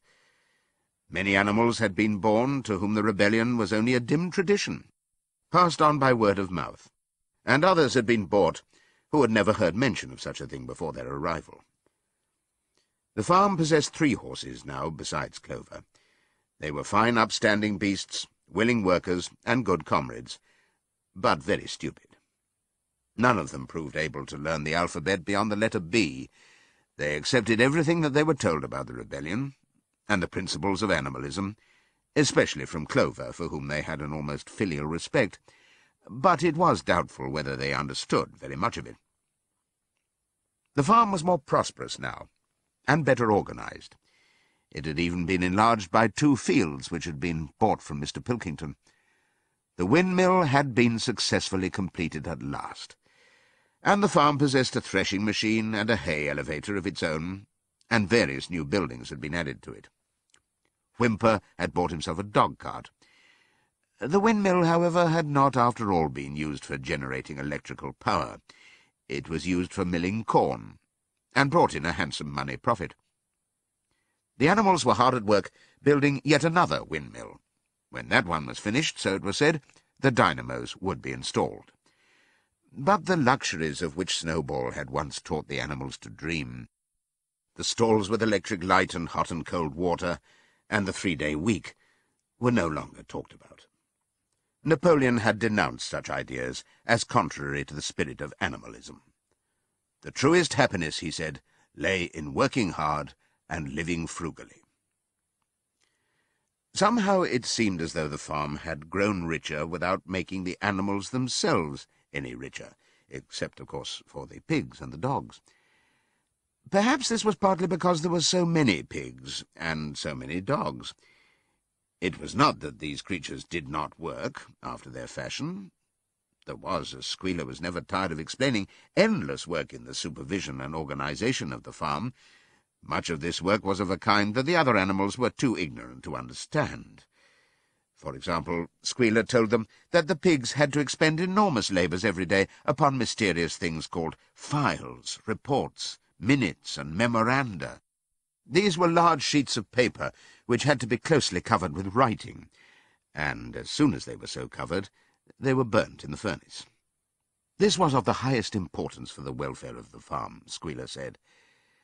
But still neither pigs nor dogs produced any food by their own labour, and there were very many of them, and their appetites were always good. As for the others, their life, so far as they knew, was as it had always been. They were generally hungry, they slept on straw, they drank from the pool, they laboured in the fields. In winter they were troubled by the cold, and in summer by the flies. Sometimes the older ones among them racked their dim memories and tried to determine whether in the early days of the rebellion, when Jones's expulsion was still recent, things had been better or worse than now. They could not remember. There was nothing with which they could compare their present lives. They had nothing to go upon except Squealer's lists of figures, which invariably demonstrated that everything was getting better and better. The animals found the problem insoluble. In any case, they had little time for speculating on such things now. Only old Benjamin professed to remember every detail of his long life, and to know that things never had been, nor ever could be, much better or much worse. Hunger, hardship, and disappointment being, so he said, the unalterable law of life. And yet the animals never gave up hope. More, they never lost, even for an instant, their sense of honour and privilege in being members of Animal Farm. They were still the only farm in the whole country, in all England, owned and operated by animals. Not one of them, not even the youngest, not even the newcomers who had been brought from farms 10 or 20 miles away, ever ceased to marvel at that. And when they heard the gun booming and saw the green flag fluttering at the masthead, their hearts swelled with imperishable pride, and the talk turned always towards the old heroic days, the expulsion of Jones, the writing of the 7 Commandments, the great battles in which the human invaders had been defeated. None of the old dreams had been abandoned. The Republic of the Animals, which Major had foretold, when the green fields of England should be untrodden by human feet, was still believed in. Some day it was coming. It might not be soon, it might not be within the lifetime of any animal now living, but still it was coming. Even the tune of Beasts of England was perhaps hummed secretly here and there. At any rate, it was a fact that every animal on the farm knew it, though no one would have dared to sing it aloud. It might be that their lives were hard and that not all of their hopes had been fulfilled, but they were conscious that they were not as other animals. If they went hungry, it was not from feeding tyrannical human beings. If they worked hard, at least they worked for themselves. No creature among them went upon 2 legs. No creature called any other creature master. All animals were equal. One day in early summer, Squealer ordered the sheep to follow him, and led them out to a piece of waste ground at the other end of the farm, which had become overgrown with birch saplings. The sheep spent the whole day there, browsing at the leaves under Squealer's supervision. In the evening he returned to the farmhouse himself, but, as it was warm weather, told the sheep to stay where they were. It ended by their remaining there for a whole week, during which time the other animals saw nothing of them. Squealer was with them for the greater part of every day. He was, he said, teaching them to sing a new song, for which privacy was needed. It was just after the sheep had returned, on a pleasant evening when the animals had finished work and were making their way back to the farm buildings, that the terrified neighing of a horse sounded from the yard. Startled, the animals stopped in their tracks. It was Clover's voice. She neighed again, and all the animals broke into a gallop and rushed into the yard. Then they saw what Clover had seen. It was a pig walking on his hind legs. Yes, it was Squealer. A little awkwardly, as though not quite used to supporting his considerable bulk in that position, but with perfect balance, he was strolling across the yard. And a moment later, out from the door of the farmhouse came a long file of pigs, all walking on their hind legs. Some did it better than others. One or two were even a trifle unsteady, and looked as though they would have liked the support of a stick, but every one of them made his way right round the yard successfully. And finally there was a tremendous baying of dogs and a shrill crowing from the black cockerel, and out came Napoleon himself, majestically upright, casting haughty glances from side to side, and with his dogs gambolling round him. He carried a whip in his trotter. There was a deadly silence. Amazed, terrified, huddling together, the animals watched the long line of pigs march slowly round the yard. It was as though the world had turned upside down.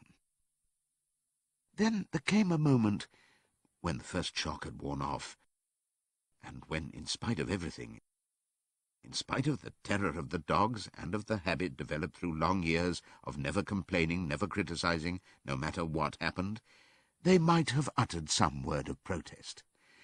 But just at that moment, as though at a signal, all the sheep burst out into a tremendous bleating of, "4 legs good, 2 legs better, 4 legs good, 2 legs better, 4 legs good, 2 legs better." It went on for 5 minutes without stopping, and by the time the sheep had quietened down, the chance to utter any protest had passed, for the pigs had marched back into the farmhouse. Benjamin felt a nose nuzzling at his shoulder. He looked round. It was Clover. Her old eyes looked dimmer than ever. Without saying anything, she tugged gently at his mane and led him round to the end of the big barn where the 7 Commandments were written. For a minute or two they stood gazing at the tarred wall with its white lettering. "My sight is failing," she said finally. "Even when I was young I could not have read what was written there. But it appears to me that that wall looks different. Are the 7 Commandments the same as they used to be, Benjamin?" For once Benjamin consented to break his rule, and he read out to her what was written on the wall. There was nothing there now, except a single commandment. It ran, "All animals are equal, but some animals are more equal than others." After that, it did not seem strange when next day the pigs who were supervising the work of the farm all carried whips in their trotters. It did not seem strange to learn that the pigs had bought themselves a wireless set, were arranging to install a telephone, and had taken out subscriptions to John Bull, Titbits, and the Daily Mirror. It did not seem strange when Napoleon was seen strolling in the farmhouse garden with a pipe in his mouth.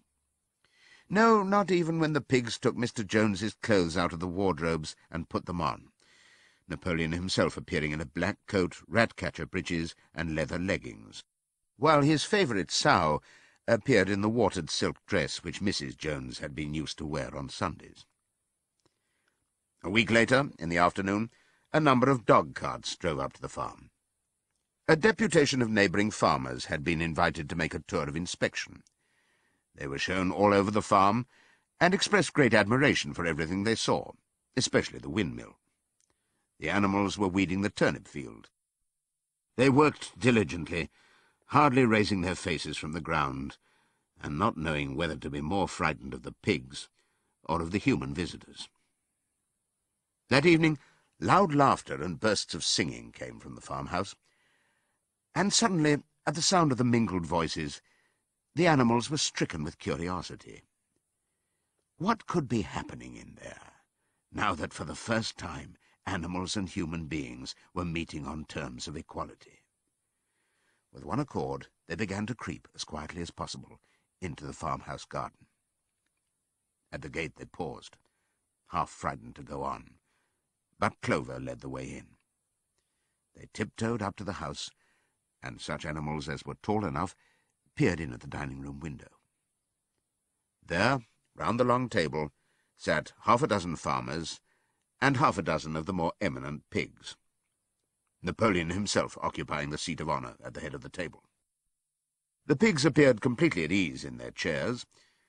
The company had been enjoying a game of cards, but had broken off for the moment, evidently in order to drink a toast.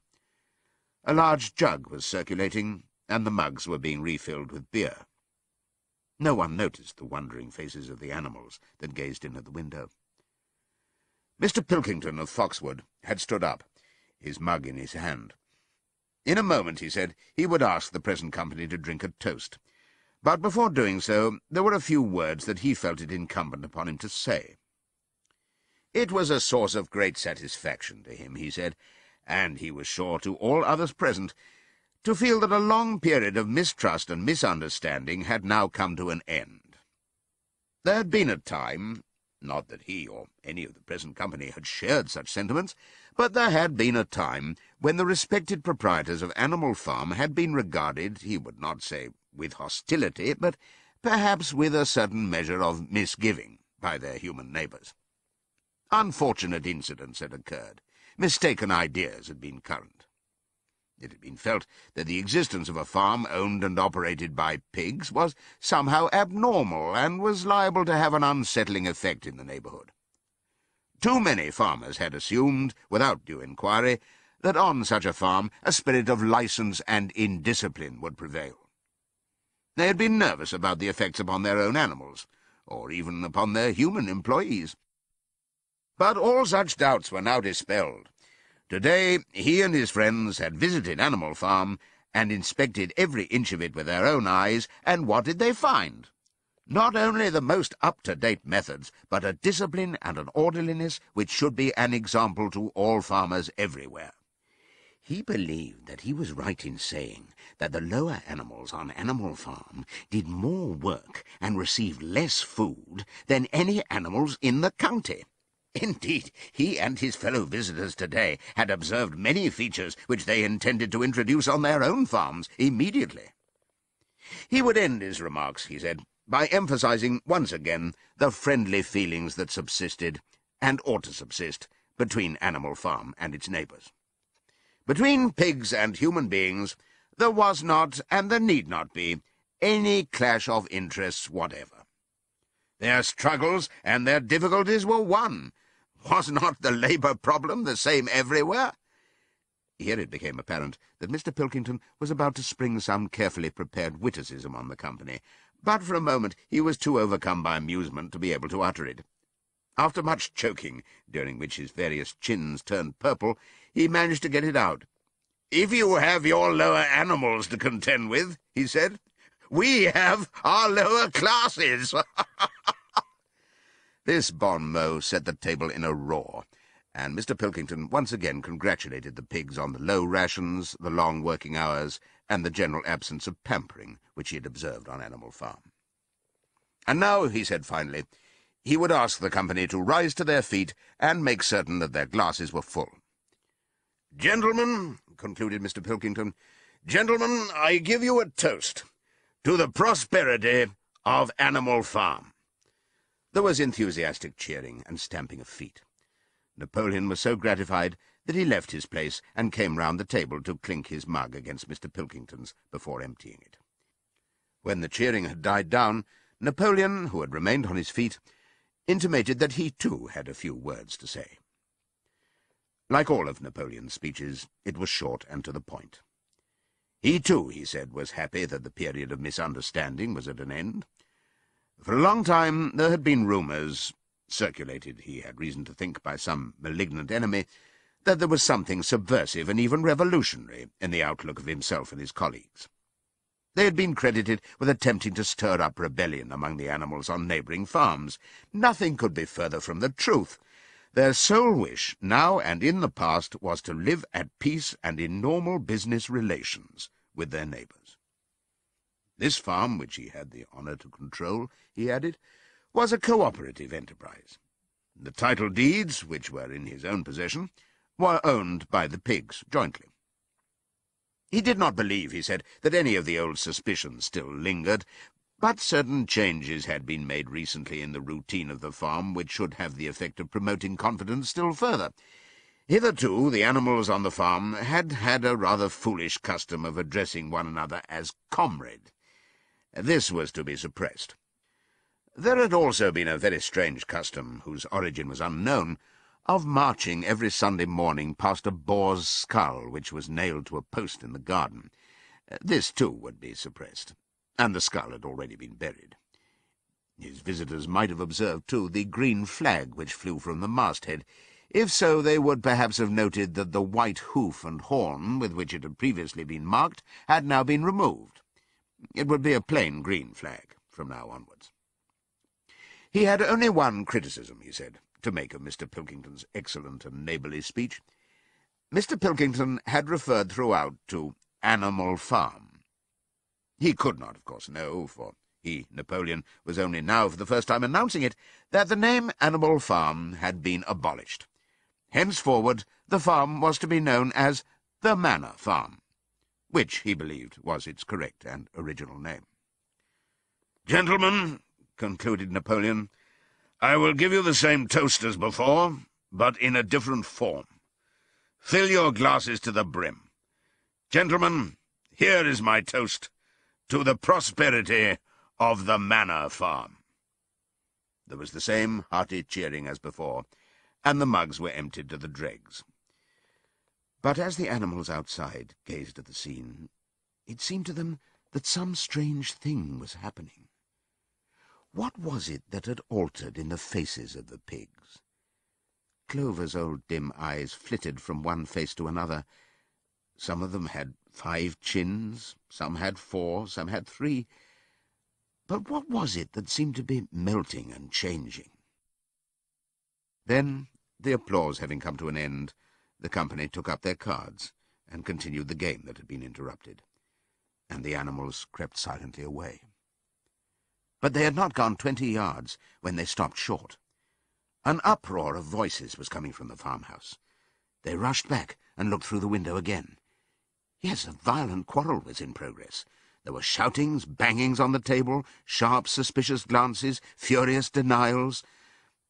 The source of the trouble appeared to be that Napoleon and Mr. Pilkington had each played an ace of spades simultaneously.